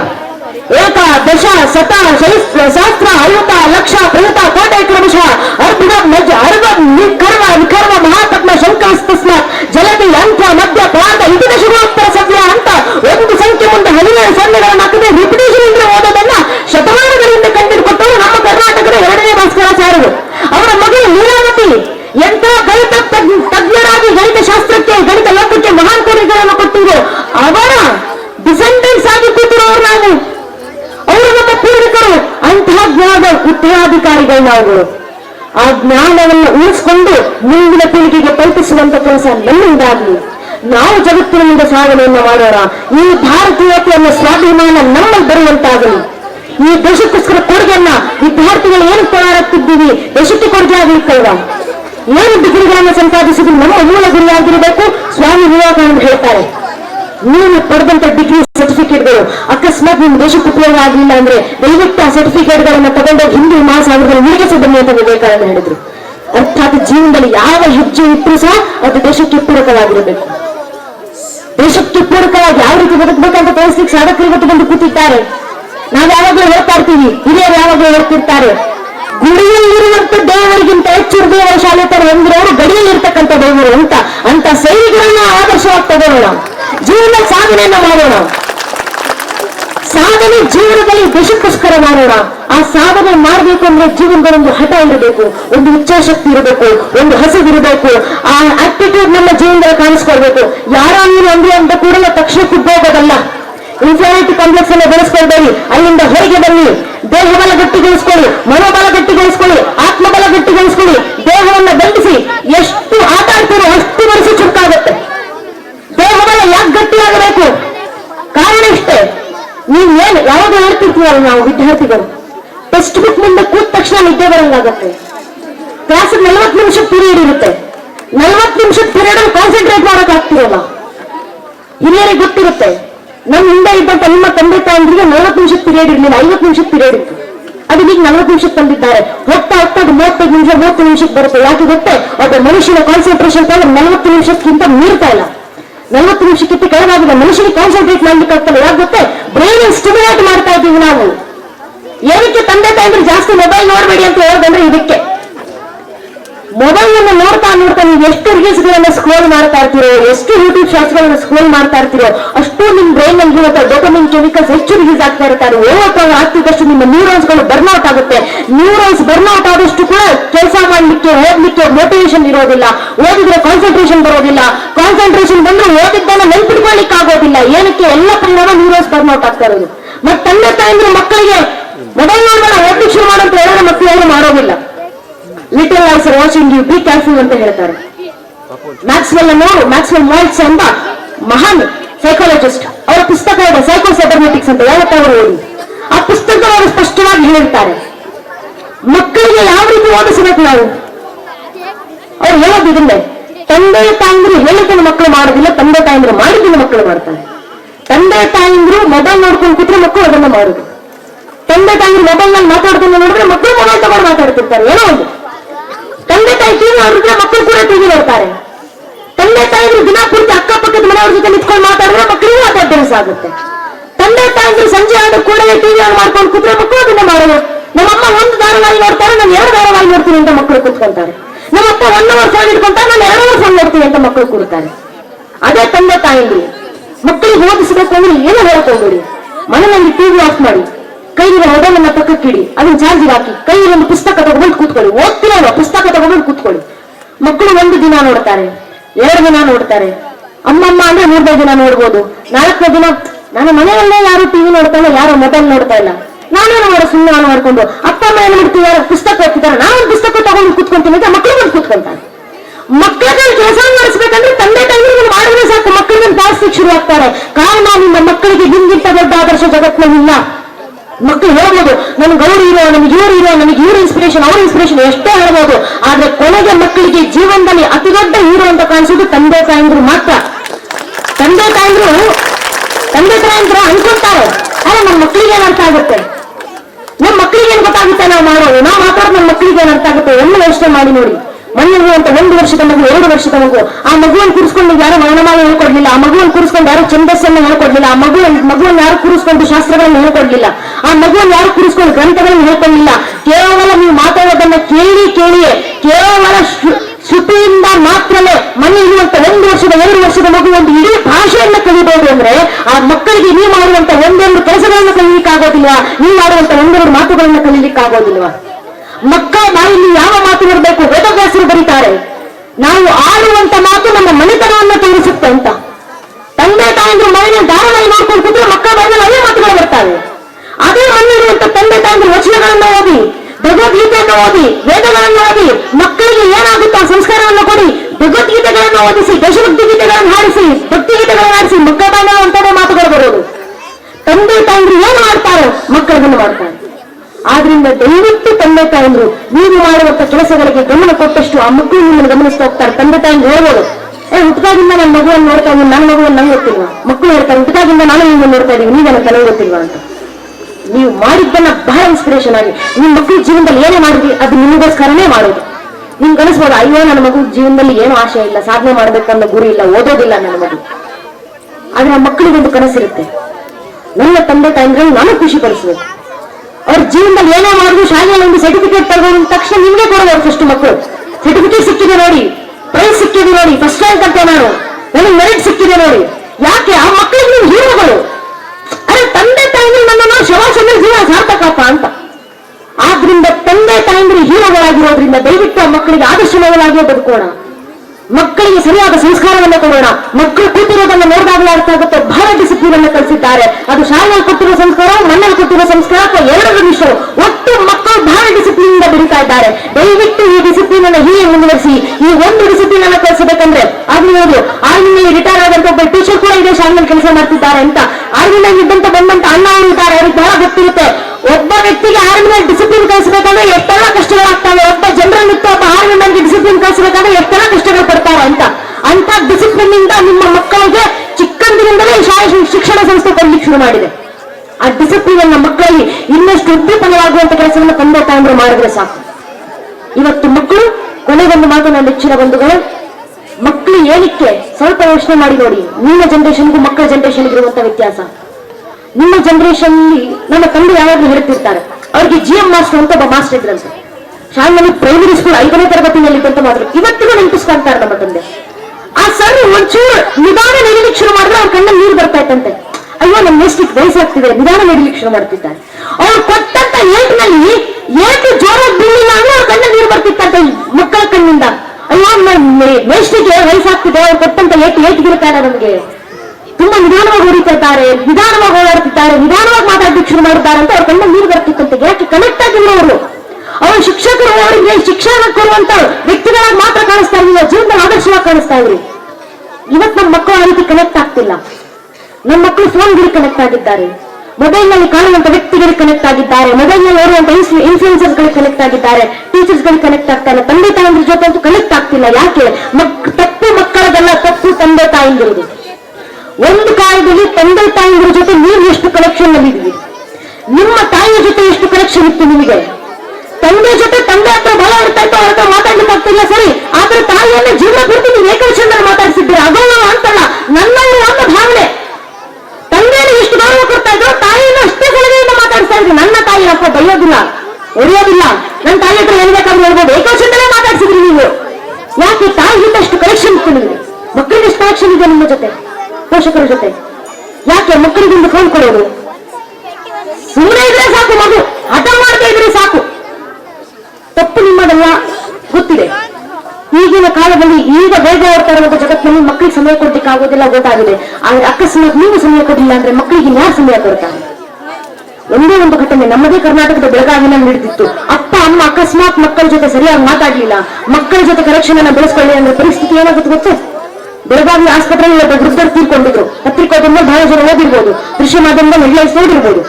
ವೃದ್ಧರು ತೀರ್ಕೊಂಡಾಗ ಅವರ ಆಸ್ಪತ್ರೆಯವರು ಪೊಲೀಸರಿಗೆ ಫೋನ್ ಮಾಡಿ ಹೇಳಿದ್ರು, ಆರಕ್ಷಕರಿಗೆ, ನಮ್ಮ ಆಸ್ಪತ್ರೆಯಲ್ಲಿ ಒಬ್ಬ ವೃದ್ಧರು ಅಡ್ಮಿಟ್ ಆಗಿದ್ರು, ತೀರ್ಕೊಂಡಿದ್ದಾರೆ, ಇಷ್ಟು ದಿನ ಅವರನ್ನು ನೋಡ್ಕೊಂತಿದ್ದಂತ ಹುಡುಗ ಪರಾರಿಯಾಗಿದ್ದಾನೆ, ಫೋನ್ ಮಾಡಿದ್ರೆ ಫೋನ್ ಎತ್ತಿದ್ದಾನೆ ಸರ್, ಏನ್ ಮಾಡ್ಬೇಕು ಬಂದು ನೋಡಿ ಅಂತ. ಪೊಲೀಸರು ಬಂದ ಆಸ್ಪತ್ರೆಗೆ ಆ ವೃದ್ಧರ ಡಾಕ್ಯುಮೆಂಟ್ಸ್ ಗಳು ಏನೇನಿದೆ ಆಸ್ಪತ್ರೆಯಲ್ಲಿ ಅಂತ ತೆಗೆಸಿದ್ರು. ಅವರ ಮನೆ ಅಡ್ರೆಸ್ ಇಟ್ಕೊಂಡವರು ಅಕ್ಕಪಕ್ಕದ ಮನೆಯವರ ಹತ್ರ ಕೇಳಿದ್ರು, ನಿಮ್ಮ ಪಕ್ಕದ ಮನೆಯಲ್ಲಿ ಇದ್ದಂತ ವೃದ್ಧರ ಆಸ್ಪತ್ರೆಗೆ ಅಡ್ಮಿಟ್ ಆಗಿ ತೀರ್ಕೊಂಡಿದ್ದಾರೆ, ಅವರ ನೆಂಟಸ್ಥರು ಯಾರಾದ್ರೂ ಇದ್ದಾರಾ, ಸಂಬಂಧಿಕರು ಮಕ್ಕಳು ಯಾರಾದ್ರೂ ಇದ್ದಾರಾ? ಅಕ್ಕಪಕ್ಕದ ಮನೆಯವರು ಹೇಳಿದ್ರು, ಹೌದು ಸರ್, ಅವ್ರಿಗೆ 2 ಮಕ್ಕಳಿದ್ದಾರೆ, ಒಬ್ಬ ಮಗು US ಅಮೆರಿಕಾದಲ್ಲಿದ್ದಾನೆ, ಒಬ್ಬ ಮಗು ಕೆನಡಾದಲ್ಲಿದ್ದಾಳೆ ಸರ್ ಅಂತ. ಪೊಲೀಸರು ಸರಿ ಅಂತ ಆ ಮಕ್ಕಳ ಫೋನ್ ನಂಬರ್ ತಗೊಂಡು ಆ ಮಕ್ಕಳಿಗೆ ಫೋನ್ ಮಾಡಿದ್ರು, ಒಬ್ಬ ಮಗ US, ಒಬ್ಬ ಮಗಳು ಕೆನಡಾ, ಅಲ್ಲೇ ಸೆಟ್ಲ್ ಆಗಿದ್ದಾರೆ. ಆ 2 ಮಕ್ಕಳಿಗೆ ಫೋನ್ ಮಾಡಿ ಪೊಲೀಸ್ ಹೇಳ್ತಾರೆ, ಭಾರತದಲ್ಲಿ ಇದ್ದಂತ ನಿಮ್ಮ ತಂದೆ ತೀರ್ಕೊಂಡಿದ್ದಾರೆ, ದಯವಿಟ್ಟು ಭಾರತಕ್ಕೆ ಬಂದು ಅವರ ಅಂತ್ಯ ಸಂಸ್ಕಾರ ಮುಗಿಸ್ಕೊಂಡು ಹೋಗಿ. ಒಬ್ಬ ಮಗ USA ಅಮೆರಿಕ, ಒಬ್ಬ ಮಗಳು ಕೆನಡಾ. 2 ಮಕ್ಕಳು ಫೋನ್ ಮಾಡಿ ಪೊಲೀಸರಿಗೆ ವಾಪಸ್ ಉತ್ತರ ಕೊಡ್ತಾರೆ, ವಿದೇಶದಿಂದ ಭಾರತಕ್ಕೆ ಬರುವಷ್ಟು ಪುರ್ಸೊತ್ ನಮಗಿಲ್ಲ, ನಮ್ಮ ಅಪ್ಪನ ಶವ ತಗೊಂಡೋಗಿ ಎಲ್ಲಾದ್ರೂ ಬಿಸಾಡಿ ಅಂತ. ಯೋಚನೆ ಮಾಡಿ ನನ್ನ ನೆಚ್ಚಿನ ಬಂಧುಗಳು, ಯಾವ ಮಕ್ಕಳಿಗೋಸ್ಕರ ತಂದೆ ತಾಯಿಗಳು ಸರ್ವಸ್ವವನ್ನು ತ್ಯಾಗ ಮಾಡಿ ಲಕ್ಷಾಂತರ ಕನಸುಗಳನ್ನು ಹೊತ್ತು, ನೂರಾರು ನಂಬಿಕೆಗಳನ್ನು ಇಟ್ಕೊಂಡು, ಸಾವಿರಾರು ಆಶೆಗಳನ್ನು ಹೊತ್ತು ಆ ಮಕ್ಕಳನ್ನ ಬೆಳೆಸಿ ಜೀವನ ಉದ್ಧಾರ ಮಾಡಿ ಒಂದು ಸ್ಥಾನಕ್ಕೆ ಅಂತ ಕರೆದೊಯ್ಯುತ್ತಾರೋ, ಆ ಮಕ್ಕಳಿಗೆ ಕೊನೆ ಕ್ಷಣದಲ್ಲಿ ತಂದೆ ತಾಯಿಯ ಅಂತ್ಯ ಸಂಸ್ಕಾರಕ್ಕೆ ಬರುವಷ್ಟು ಯೋಗ್ಯತೆ ಇಲ್ಲ ಅಂದ್ರೆ ಏನೇ ಶಿಕ್ಷಣ ಕೊಡಿಸಿ ಏನು ಉಪಯೋಗ, ಏನು ಸಾರ್ಥಕತೆ? ಕೇವಲ ಮಕ್ಕಳನ್ನ ಶಾಲೆ ಕಳಿಸ್ತಾ ಇದ್ದೀವಿ, ಶಿಕ್ಷಕರು ನೋಡ್ಕೊಂತಾ ಇದ್ದೀವಿ ಅಂತ ಕೈ ಚೆಲ್ಲಿದ್ರೆ, ನೀವು ಯಾವ ರೀತಿ ನಿಮ್ಮ ಮಕ್ಕಳಿಗೆ ಶಾಲೆ ಫೀಸ್ ಕಟ್ತಾ ಇದ್ದೀರೋ, ನಿಮ್ಮ ಮಕ್ಕಳು ಬೆಳೆದು ಮತ್ತು ನಿಮ್ಮ ವೃದ್ಧಾಶ್ರಮಕ್ಕೂ ಫೀಸ್ ಕಟ್ಟಲಿಕ್ಕೆ ಶುರು ಮಾಡ್ತಾರೆ. ಆದ್ರಿಂದ ಹೇಳೋದು, ಶಿಕ್ಷಕರು ತಮ್ಮ ಕೆಲಸ ತಾವು ಮಾಡ್ತಿದ್ದಾರೆ, ಅದಕ್ಕಿಂತ ಹೆಚ್ಚು ಕೆಲಸ ಮಾಡಬೇಕಾಗಿರೋದು ಪೋಷಕರು. ಆ ಪೋಷಕರು ನಿಮ್ಮ ಮಕ್ಕಳನ್ನ ಸಂಸ್ಕಾರವಂತರನ್ನಾಗಿ ಬೆಳೆಸಬೇಕು, ವಿದ್ಯಾವಂತರನ್ನಾಗಿ ಬೆಳೆಸಬೇಕು. ಮಕ್ಕಳಿಗೆ ಸರಿಯಾಗಿರುವಂತಹ ಸಂಸ್ಕಾರವನ್ನ ಆ ಕಲೆಕ್ಷನ್ ಅನ್ನು ಬಿಲ್ಡ್ ಮಾಡ್ಕೊಳ್ಳಿ. ನಿನ್ನೆ ಬಹಳ ಹಿಂದೆ ಬೇಡ, ನಿನ್ನೆ ತಾನೇ ನನ್ನೊಂದು ಕಾರ್ಯಕ್ರಮ ಕೇರಳದಲ್ಲಿತ್ತು. ಕೇರಳದಲ್ಲಿ ಕಾರ್ಯಕ್ರಮಕ್ಕೆ ಹೋದಾಗ ಒಬ್ಬ IAS ಬಂದಿದ್ರು, ರಿಟೈರ್ಡ್ IAS. ಅವ್ರು ಭಾಷಣ ಎಲ್ಲ ಕೇಳಿದ ನಂತರ ಕೂತ್ಕೊಂಡ್ರು, ಕಣ್ಣೀರಿಡ್ತಾ ಹೇಳ್ಕೊಂಡ್ರು, I was very successful IAS officer but I failed as a parent ಅಂತ. ನಾನು ಬಹಳ ಸಕ್ಸಸ್ಫುಲ್ ಆಗಿರುವಂತ IAS, ಆದ್ರೆ ಪೋಷಕನಾಗೋದ್ರಲ್ಲಿ ಸೋತು ಬಿಟ್ಟೆ ನಾನು. ನನ್ನ 2 ಮಕ್ಕಳು ಇವತ್ತು ಬೆಂಗಳೂರಿನಲ್ಲಿ ಇದ್ದಾರೆ, ನೋಡ್ಬೇಕಂದ್ರೆ ಮನೆಗೆ ಬರೋದಿಲ್ಲಮ್ಮ. ನನ್ನ ಕಲೆಕ್ಷನ್ ಈಗ ಮಾತಾಡ್ಬೇಕು ಅಂದ್ರೆ ಮಾತಾಡ್ಲಿಕ್ಕೆ ಆಗ್ತಾ ಇಲ್ಲ. ಜೀವನ ಪೂರ್ತಿ ನನ್ನ ಕೆಲಸ ನನ್ನ ಮಗ್ನ ಆಗ್ಬಿಟ್ಟೆ. ನನ್ನ ಮಕ್ಕಳಿಗೆ ಸಮಯ ಕೊಡ್ಲಿಕ್ಕೆ ಆಗಿಲ್ಲ. ಈಗ ನನ್ನ ಮಕ್ಕಳು ನನಗೆ ಸಮಯ ಕೊಡ್ತಾ ಇಲ್ಲ. ಅವರ ಮಕ್ಕಳು ಅವ್ರ ಮಕ್ಕಳು ಅಂತ ಅವ್ರ ಜೀವನ ಕಟ್ಕೊಂಡಿದ್ದಾರೆ. ನನ್ನ ಜೊತೆ ಮಾತಾಡ್ಲಿಕ್ಕೆ ಯಾರು ಇಲ್ಲ. ನಾನೇನು ಮಾಡಬೇಕು? ಏಕಾಂತ ಅನುಭವ ಆಗ್ತಿದೆ ನನಗೆ. ಎಷ್ಟು ಜನ ಮಕ್ಕಳಿದ್ರೆ ಏನ್ ಸೌಭಾಗ್ಯ ಅಂತ. ಎಷ್ಟೋ ಜನ DC ಗಳು, ಎಷ್ಟೋ ಜನ ವೈದ್ಯರು ಕೂತಾಗೆಲ್ಲ ಅವ್ರು ಅದನ್ನೇ ಹೇಳೋದು, I was a very successful doctor, I was a very successful IAS, I was a very successful software engineer, but I failed as a parent. ನಾನು ಒಬ್ಬ ಒಳ್ಳೆ ತಂದೆ ಆಗೋದ್ರಲ್ಲಿ ಸೋತು ಬಿಟ್ಟೆ, ನಾನು ಒಬ್ಬ ಒಳ್ಳೆ ತಾಯಿ ಆಗೋದ್ರಲ್ಲಿ ಸೋತು ಬಿಟ್ಟೆ. ಜೀವನದಲ್ಲಿ ಏನ್ ಸಾಧನೆ ಮಾಡಿ, ಏನ್ ಆಸ್ತಿಗಳು ಮಾಡಿಕ್ಕಿ, ಏನ್ ಸಾರ್ಥಕತೆ? ನಾವು ಸೋಲೋದು ಬೇಡ ಆ ರೀತಿ ಜೀವನದಲ್ಲಿ. ನಮ್ಮ ಮಕ್ಕಳ ಜೊತೆ ನಾವು ಕನೆಕ್ಷನ್ ಅನ್ನ ಫಾರ್ಮ್ ಮಾಡ್ಕೊಳ್ಳೋಣ. ನಮ್ಮ ಮಕ್ಕಳಿಗೆ ನಾವು ಹೀರೋಗಳಾಗಿದ್ದೀವಿ, ಅದೇ ರೀತಿ ಜೀವನವನ್ನ ಬದುಕೋಣ. ನಮ್ಮ ಮಕ್ಕಳು ಯಾವ ರೀತಿ ನಮ್ಮನ್ನು ನೋಡ್ತಾರೋ ಅದೇ ರೀತಿ ಮಕ್ಕಳಿಗೆ ಆದರ್ಶಮಯವಾಗಿ ಬದುಕೋಣ ಅಂತ ತಮ್ಮಲ್ಲಿ ಕೇಳ್ಕೊಂತ, ಮಕ್ಕಳು ಸಹ ಜೀವನದಲ್ಲಿ ತಂದೆ ತಾಯಿಗೋಸ್ಕರ ಸಾಧನೆಯನ್ನ ಮಾಡೋಣ. ನೀವೆಷ್ಟೇ ಅನ್ಕೊಳ್ಬಹುದು, ಅರೆ ನನ್ನ ಸ್ನೇಹಿತರು ಎಲ್ಲ ನನಗೆ ಸ್ನೇಹಿತರು ಮೀರಿ ಈ ಜಗತ್ತಿಲ್ಲ ನನಗೆ ಎಷ್ಟೇ ಅನ್ಕೊಂಡ್ರು ಕೂಡ ಕೊನೆಗೊಂದು ದಿನ ಅಕಸ್ಮಾತ್ ನಿಮಗೆ ಸಮಸ್ಯೆ ಬಂದಾಗೂ ನಿಮಗೋಸ್ಕರ ಅಂತ ನಿಮ್ಮ ಜೊತೆಗೆ ನಿಲ್ಲುವಂತ ಏಕೈಕ ಜೀವ ಅದು ತಂದೆ ತಾಯಿಂದ್ರು ಮಾತ್ರ. ಇನ್ಯಾರು ನಿಮ್ಮ ಪರವಾಗಿ ನಿಲ್ಲೋದಿಲ್ಲ. ನಿಮಗೆ ಹೇಳಿರಲ್ಲ ನಿಮ್ಮ ತಂದೆ ತಾಯಿಗಳು ಎಷ್ಟು ಸಮಸ್ಯೆ ಇರ್ತಾಗಂತ. ಆದ್ರೆ ನಾವು ಸ್ವಯಂ ಅರ್ಥ ಮಾಡ್ಕೊಂಡು ಶಾಲೆಗೆ ಬಂದು ಕೂರ್ತೀವಲ್ಲ, ದಿನ ಶಾಲೆಗೆ ಬಂದು ಕ್ಲಾಸ್ ರೂಮ್ ನಲ್ಲಿ ಕೂತಾಗ ನಮ್ಗೆ ನೆನಪಾಗಬೇಕು, ನಾನು ಮಾತ್ರ ಬಂದು ನನ್ನ ಕ್ಲಾಸ್ ರೂಮ್ ಬೆಂಚ್ ಮೇಲೆ ಕೊಡ್ತಾ ಇಲ್ಲ. ನನ್ನ ತಂದೆ ತಾಯಿ ನನ್ನ ಮೇಲೆ ಎತ್ತಿರುವಂತ 100 ಕನಸುಗಳು ಬಂದು ದಿನನಿತ್ಯ ನನ್ನ ಜೊತೆ ಕ್ಲಾಸ್ ರೂಮ್ ಬೆಂಚ್ ಮೇಲೆ ಕೊಡ್ತಾ ಇದೆ. ನನ್ನ ಅಪ್ಪ ನನ್ನ ಇಟ್ಟಿರುವಂತ 1000 ನಂಬಿಕೆಗಳು ಬಂದು ದಿನನಿತ್ಯ ನನ್ನ ಜೊತೆ ಬೆಂಚ್ ಮೇಲೆ ಕೊಡ್ತಾ ಇದೆ. ನನ್ನ ತಾಯಿ ನನ್ನ ಮೇಲೆ ಹೊತ್ತಿರುವಂತ ಪ್ರೀತಿ ಬಂದು ನನ್ನ ಜೊತೆ ದಿನನಿತ್ಯ ಬೆಂಚ್ ಮೇಲೆ ಕೊಡ್ತಾ ಇದೆ. ಇದು ಪ್ರತಿಕ್ಷಣ ನೆನಪಾಗಬೇಕು ನಮಗೆ. ಇದು ನೆನಪಾಡ್ಕೊಂಡು ಜೀವನ ಸಾಧನೆಯನ್ನ ಮಾಡೋಣ. 1000 ಜನ 1000 ಹೇಳಿ, ಆದ್ರೆ ನಿಮಗೆ ನಿಮ್ಮ ಕೆಲಸದ ಮೇಲೆ ನಂಬಿಕೆ ಇರಲಿ, ನಿಮಗೆ ನಿಮ್ಮ ಮೇಲೆ ನಂಬಿಕೆ ಇರಲಿ. ನಿಮ್ಮ ಸ್ವಾಭಿಮಾನ ನೀವು ಬೆಳೆಸ್ಕೊಳ್ಳಿ. ಸ್ವಾಭಿಮಾನ ನಿಮ್ಮ ನಡವಳಿಕೆನಲ್ಲಿ ಕಾಣಿಸ್ಬೇಕು. ನಿಮ್ಮ ಮುಖ ತೇಜಸ್ಸಾದ ಸ್ವಾಭಿಮಾನ ಕಾಣಿಸ್ಬೇಕು. ಆಟಿಟ್ಯೂಡ್ ಅಂತೀವಲ್ಲ, you need to have a right attitude to achieve anything in life ಅಂತ ಹೇಳ್ತಾರಲ್ಲ. ಆಟಿಟ್ಯೂಡ್ ಯಾವುದು? ಯಾವ ರೀತಿ ಆಟಿಟ್ಯೂಡ್ ನಿಮ್ಮ ನಡವಳಿಕೆ ಕಾಣಿಸ್ಬೇಕು. ನಡವಳಿಕೆ ಯಾವ ರೀತಿ ಇರಬೇಕು? ದಾರ್ಶನಿಕರು ಬರೋದು, either walk like you own the place or walk like you don't care who does. ಒಂದು ನನ್ನಪ್ಪಂದು ಈ ರೀತಿ ಹೋರಾಡಿ, ಇಲ್ಲ ಯಾರಪ್ಪನಾದ್ರೆ ನನಗೆ ನಾನು ಈ ರೀತಿ ಹೋರಾಡಿ, ಅದು ಜೀವನದಲ್ಲಿ ಬರಬೇಕಾದಂತ ಆಟಿಟ್ಯೂಡ್ ಅಂತ ದಾರ್ಶನಿಕರು ಹೇಳಿದ್ರು. ಈ ಆಟಿಟ್ಯೂಡ್ ಯಾರ ಮುಂದೆ ತೋರಿಸ್ಬೇಕು? ಆಟಿಟ್ಯೂಡ್ ಯಾರ ಮುಂದೆ? ಜನರ ಮುಂದೆ ಅಲ್ಲ, ನನ್ನ ಸ್ನೇಹಿತರ ಮುಂದೆ, ಶಿಕ್ಷಕರ ಮುಂದೆ, ಅಪ್ಪ ಅಮ್ಮನ ಮುಂದೆಲ್ಲ. ಆಟಿಟ್ಯೂಡ್ ಜಗತ್ತಿನ ವಿರುದ್ಧ ತೋರಿಸಬೇಕು. ಜಗತ್ತನ್ನೇ ಆಳಬಲ್ಲ ಸಾಮರ್ಥ್ಯವನ್ನು ಇದೆ ಅನ್ನೋ ಆಟಿಟ್ಯೂಡ್ ನಿಮ್ಮಲ್ಲಿ ಬೆಳಿಬೇಕು. ಆ ಆಟಿಟ್ಯೂಡ್ ಒಂದಿಗೆ ಜೀವನದ ಸಾಧನೆಯನ್ನು ಮಾಡ್ಲಿಕ್ಕೆ ಶುರು ಮಾಡಿ, ಜೀವನದಲ್ಲಿ ಏನು ಮಾಡಿದ್ರು ಪರವಾಗಿಲ್ಲ, ಏನು ಬೇಕಾದ್ರೂ ಮಾಡಿ ಜೀವನದಲ್ಲಿ, ಆದ್ರೆ ಅದು ದಿ ಬೆಸ್ಟ್ ಆಗಿ. ಡಾಕ್ಟರ್ ಆಗ್ತೀರಾ, ಜಗತ್ತಿನ ದಿ ಬೆಸ್ಟ್ ಡಾಕ್ಟರ್ ಆಗಿ. IAS ಆಗ್ತೀರಾ, ದಿ ಬೆಸ್ಟ್ IAS ಆಗಿ. ಜಗತ್ತಿನ ಆರ್ಮಿ ಮೆನ್ ಆಗ್ತೀರಾ, ದಿ ಬೆಸ್ಟ್ ಆರ್ಮಿ ಮೆನ್ ಆಗಿ. ಒಬ್ಬ ವೈಟರ್ ಆದ್ರೂ ಪರವಾಗಿಲ್ಲ ಸ್ವಾಮಿ, ನನ್ನ ಜಗತ್ತಿನ ದಿ ಬೆಸ್ಟ್ ವೈಟರ್ ಆಗ್ತೀನಿ ನಾನು ಅನ್ನೋ ಗುರಿ ಇಲ್ಲಿ ಜೀವನದಲ್ಲಿ ಏನ್ ಕೆಲಸ ಮಾಡಿದ್ರು ಪರವಾಗಿಲ್ಲ, ಆ ಕೆಲಸದ ಸ್ವಾಭಿಮಾನ ಇರಲಿ, ಆ ಕೆಲಸದಲ್ಲಿ ನಂಬಿಕೆ ಇರಲಿ, ಆ ಕೆಲಸದಲ್ಲಿ ಸಾಧನೆ ಮಾಡುವಂತ ಛಲ ನಿಮ್ಮಲ್ಲಿ ಅಂತ ತಮ್ಮಲ್ಲಿ ಕೇಳ್ಕೊಂತ, ಪೋಷಕರು ಮಕ್ಕಳನ್ನ ಬಹಳ ಸಂಸ್ಕಾರವಂತರಾಗಿ ಬೆಳೆಸಿದ್ದೀರಾ. ದಯವಿಟ್ಟು ಈ ಸಂಸ್ಕಾರ ನಿಮ್ಮ ಮಕ್ಕಳಲ್ಲಿ ಇದೇ ರೀತಿ ಉದ್ದೀಪನವಾಗುವಂತೆ ಕೇಳ್ಕೊಳ್ಳಿ ಅಂತ ಮಕ್ಕಳನ್ನ ಇಷ್ಟು ಸೂಕ್ಷ್ಮವಾಗಿ ಬೆಳೆಸಿರುವಂತ ಎಲ್ಲಾ ತಂದೆ ತಾಯಂದಿರಿಗೂ ಶತಶತ ನಮನಗಳನ್ನ ಸಲ್ಲಿಸ್ತೀನಿ. ಎಲ್ಲಾ ತಂದೆ ತಾಯಂದಿರಿಗೂ ಅಭಿನಂದನೆಗಳು. ಹಾಗೂ ಮಕ್ಕಳಿಗೆ ಕೂಡ ತಂದೆ ತಾಯಂದಿರು ಕಂಡಂತ ಕನಸಿನ ರೀತಿಯಲ್ಲೇ ಸಾರ್ಥಕತೆಯಾಗಿ ಬರುತ್ತಾ ಇರುವಂತ ಎಲ್ಲಾ ನೆಚ್ಚಿನ ವಿದ್ಯಾರ್ಥಿ ಮಿತ್ರರಿಗೂ ಕೂಡ ನಮನಗಳು. ನನ್ನೆರಡು ಮಾತನಾಡಲಿಕ್ಕೆ ಅವಕಾಶ ಮಾಡಿಕೊಟ್ಟಂತ ಶಾಲೆಯ ಮ್ಯಾನೇಜ್ಮೆಂಟ್ ಅವರಿಗೆ ಹಾಗೂ ಮೀನರಾಜು ಶಾರದಾ ಮತ್ತೆ ನನ್ನ ಕ್ಲಾಸಿನ ಮಾತನ್ನು ಕೇಳಿಸಿಕೊಂಡಂತ ವ್ಯಾಸಪೀಠದ ಆಸನರಾಗಿರುವಂತ ಗಣ್ಯರಿಗೆ, ಮತ್ತೊಮ್ಮೆ ದೇಶಭಕ್ತ ಬಾಂಧವರಿಗೆ, ಮಾತಾಬುದ್ಧಿನಿಯರಿಗೆ, ವಿದ್ಯಾರ್ಥಿ ಮಿತ್ರರಿಗೆ ಹಾಗೂ ಎಲ್ಲ ಹಿರಿಯರ ಪಾದಗಳಿಗೆ ಮತ್ತೊಮ್ಮೆ ಹಣೆಚ್ಚಿ ನಮಸ್ಕರಿಸ್ತೇವೆ. ಜೈ ಹಿಂದ್, ವಂದೇ ಮಾತರಂ. ಹರಿವಂತ ರಾಮಕೃಷ್ಣ. ಗಾಂಧಿನಗರದ SLV ಶಾಲೆಯ ಈ ಒಂದು ಜಾಗದ ಪಾದವನ್ನು ಸ್ಪರ್ಶ ಮಾಡಿ ಈ ಒಂದು ಸಂಸ್ಥೆಯನ್ನು ಪುನೀತಗೊಳಿಸಿದರೆ ಅವರಿಗೆ ಈ ಸಂದರ್ಭದಲ್ಲಿ ನನ್ನ ವೈಯಕ್ತಿಕವಾದ ನಮಸ್ಕಾರಗಳು. ಯಾಕಪ್ಪ ಅಂದರೆ 3 ವರ್ಷಗಳ ಹಿಂದೆ SSLC ಹಾಗೂ ನನ್ನ ಬೈರಾಪುರ ಗ್ರಾಮದಲ್ಲಿ ಒಂದು ಶಾಲಾ ಕಾರ್ಯಕ್ರಮದಲ್ಲಿ ಅವರು ಆಗಮಿಸಿದರು. ಆ ಶಾಲೆಗೆ ನಾನು ಅತಿಥಿಯಾಗಿ ಹೋಗಿದ್ದೆ. ಅವತ್ತು ನಾನು ಮನಸ್ಸಿನಲ್ಲಿ ಅಂದ್ಕೊಂಡೆ, ಇಂಥವರ ಒಂದು ಮಾತುಗಳನ್ನು ನಮ್ಮ ಪೋಷಕರಿಗೆ ಹಾಗೂ ನನ್ನ ಪುಟಾಣಿ ಮಕ್ಕಳಿಗೆ ತಿಳಿಸ್ಬೇಕು ಅಂತ ಒಂದು ಮನಸ್ಸಿತ್ತು. ಆದರೆ ಅಲ್ಲಿಂದ ಇಲ್ಲಿವರೆಗೂ ನಾನು ಮನಸ್ಸು ಮಾಡಿರಲಿಲ್ಲ. ನಮ್ಮ ಶ್ರೀಮತಿಯವರು ಮನಸ್ಸು ಮಾಡಿ ಅವರು ಯಾಕೆಂದರೆ ಅವ್ರ ಸ್ಪೀಚನ್ನು ಬರೀ ನೋಡಿರೋದು ಯೂಟ್ಯೂಬಲ್ಲಿ ಮಾತ್ರ, ಆದರೆ ನೇರವಾಗಿ ನೋಡಿಲ್ಲ. ಅದನ್ನು ಇವತ್ತು ಸಾಕಾರಗೊಳಿಸಿದರೆ ಅದು ನನಗೆ ಸಾರ್ಥಕ ಅನ್ನಿಸ್ತು. ಯಾವುದೇ ಒಂದು ವಿಷಯವನ್ನು ಏನಿವತ್ತು ಅಚೀವರ್ಸ್ ಡೇ, ಇದು ಒಂದು ಅಚೀವ್ಮೆಂಟೇ ನಮಗೆ. ಏಕೆಂದರೆ ಅವರ ಪ್ರತಿಯೊಂದು ಮಾತುಗಳಲ್ಲೂ ಅರ್ಥಗರ್ಭಿತವಾದ ವಿಷಯಗಳನ್ನು ನಾವು ಕೇಳಿ ನೋಡಿ. ಅವರಲ್ಲಿ ಕೂತಿರುವಂಥ ಮಕ್ಕಳು, ಕೂತಿರುವಂಥ ಪೋಷಕರು ಗಮನಿಸಲಿಲ್ವೋ ಗೊತ್ತಿಲ್ಲ, ಆ ಒಂದು ನಮ್ಮ ಶಾಲೆಯ ಶಿಕ್ಷಕರಿಗೆ ಸನ್ಮಾನ ಮಾಡಿ ಅವರ ಪಾದಕ್ಕೆ ನಮಿಸಿ ಆ ಒಂದು ಆಶೀರ್ವಾದವನ್ನು ಪಡ್ಕೊಂಡಂತ ಈ ಒಂದು ಸಂಸ್ಕೃತಿನ ನೋಡಿ ಕಲಿ ಅಂತ ಹೇಳಿದೆ. ಆ ನೋಡಿ ಕಲಿಯುವಂಥದ್ದನ್ನ ಪ್ರತಿ ಮಕ್ಕಳು, ಪ್ರತಿ ಪೋಷಕರು, ನಾನು ಸೇರಿ ಕಲಿಬೇಕು. ಅವರು ಕೈ ಕೊಡೋಕೋದ ಕೈ ಕೊಡಲಿಲ್ಲ, ಕೈ ಮುಗಿದ್ರು. ಇದು ನಮ್ಮ ಸಂಸ್ಕೃತಿ. ಈ ಸಂಸ್ಕೃತಿನ ನಮ್ಮ ದೇಶದ ಪ್ರಧಾನಿಗಳು ಹೊರ ದೇಶದಲ್ಲಿ ಪ್ರಚಾರ ಪಡಿಸ್ತಾರೆ. ಅದರ ಪ್ರತಿಬಿಂಬವಾಗಿ ಇವತ್ತು ನಮಗೆಲ್ಲರಿಗೂ ಮಾರ್ಗದರ್ಶನ ನೀಡಿದಂಥವರು ಹಾರಿಕಾ ಮಂಜುನಾಥ್ ಅವರನ್ನು ಪಡೆದಂಥ ಅವರ ತಂದೆ ತಾಯಿಗಳೇ ಧನ್ಯರು ಅಂತ ನಾನು ಅವರಿಗೂ ಸಹ ಈ ಸಂದರ್ಭದಲ್ಲಿ ನನ್ನ ನಮಸ್ಕಾರವನ್ನು ತಿಳಿಸ್ತಾರೆ.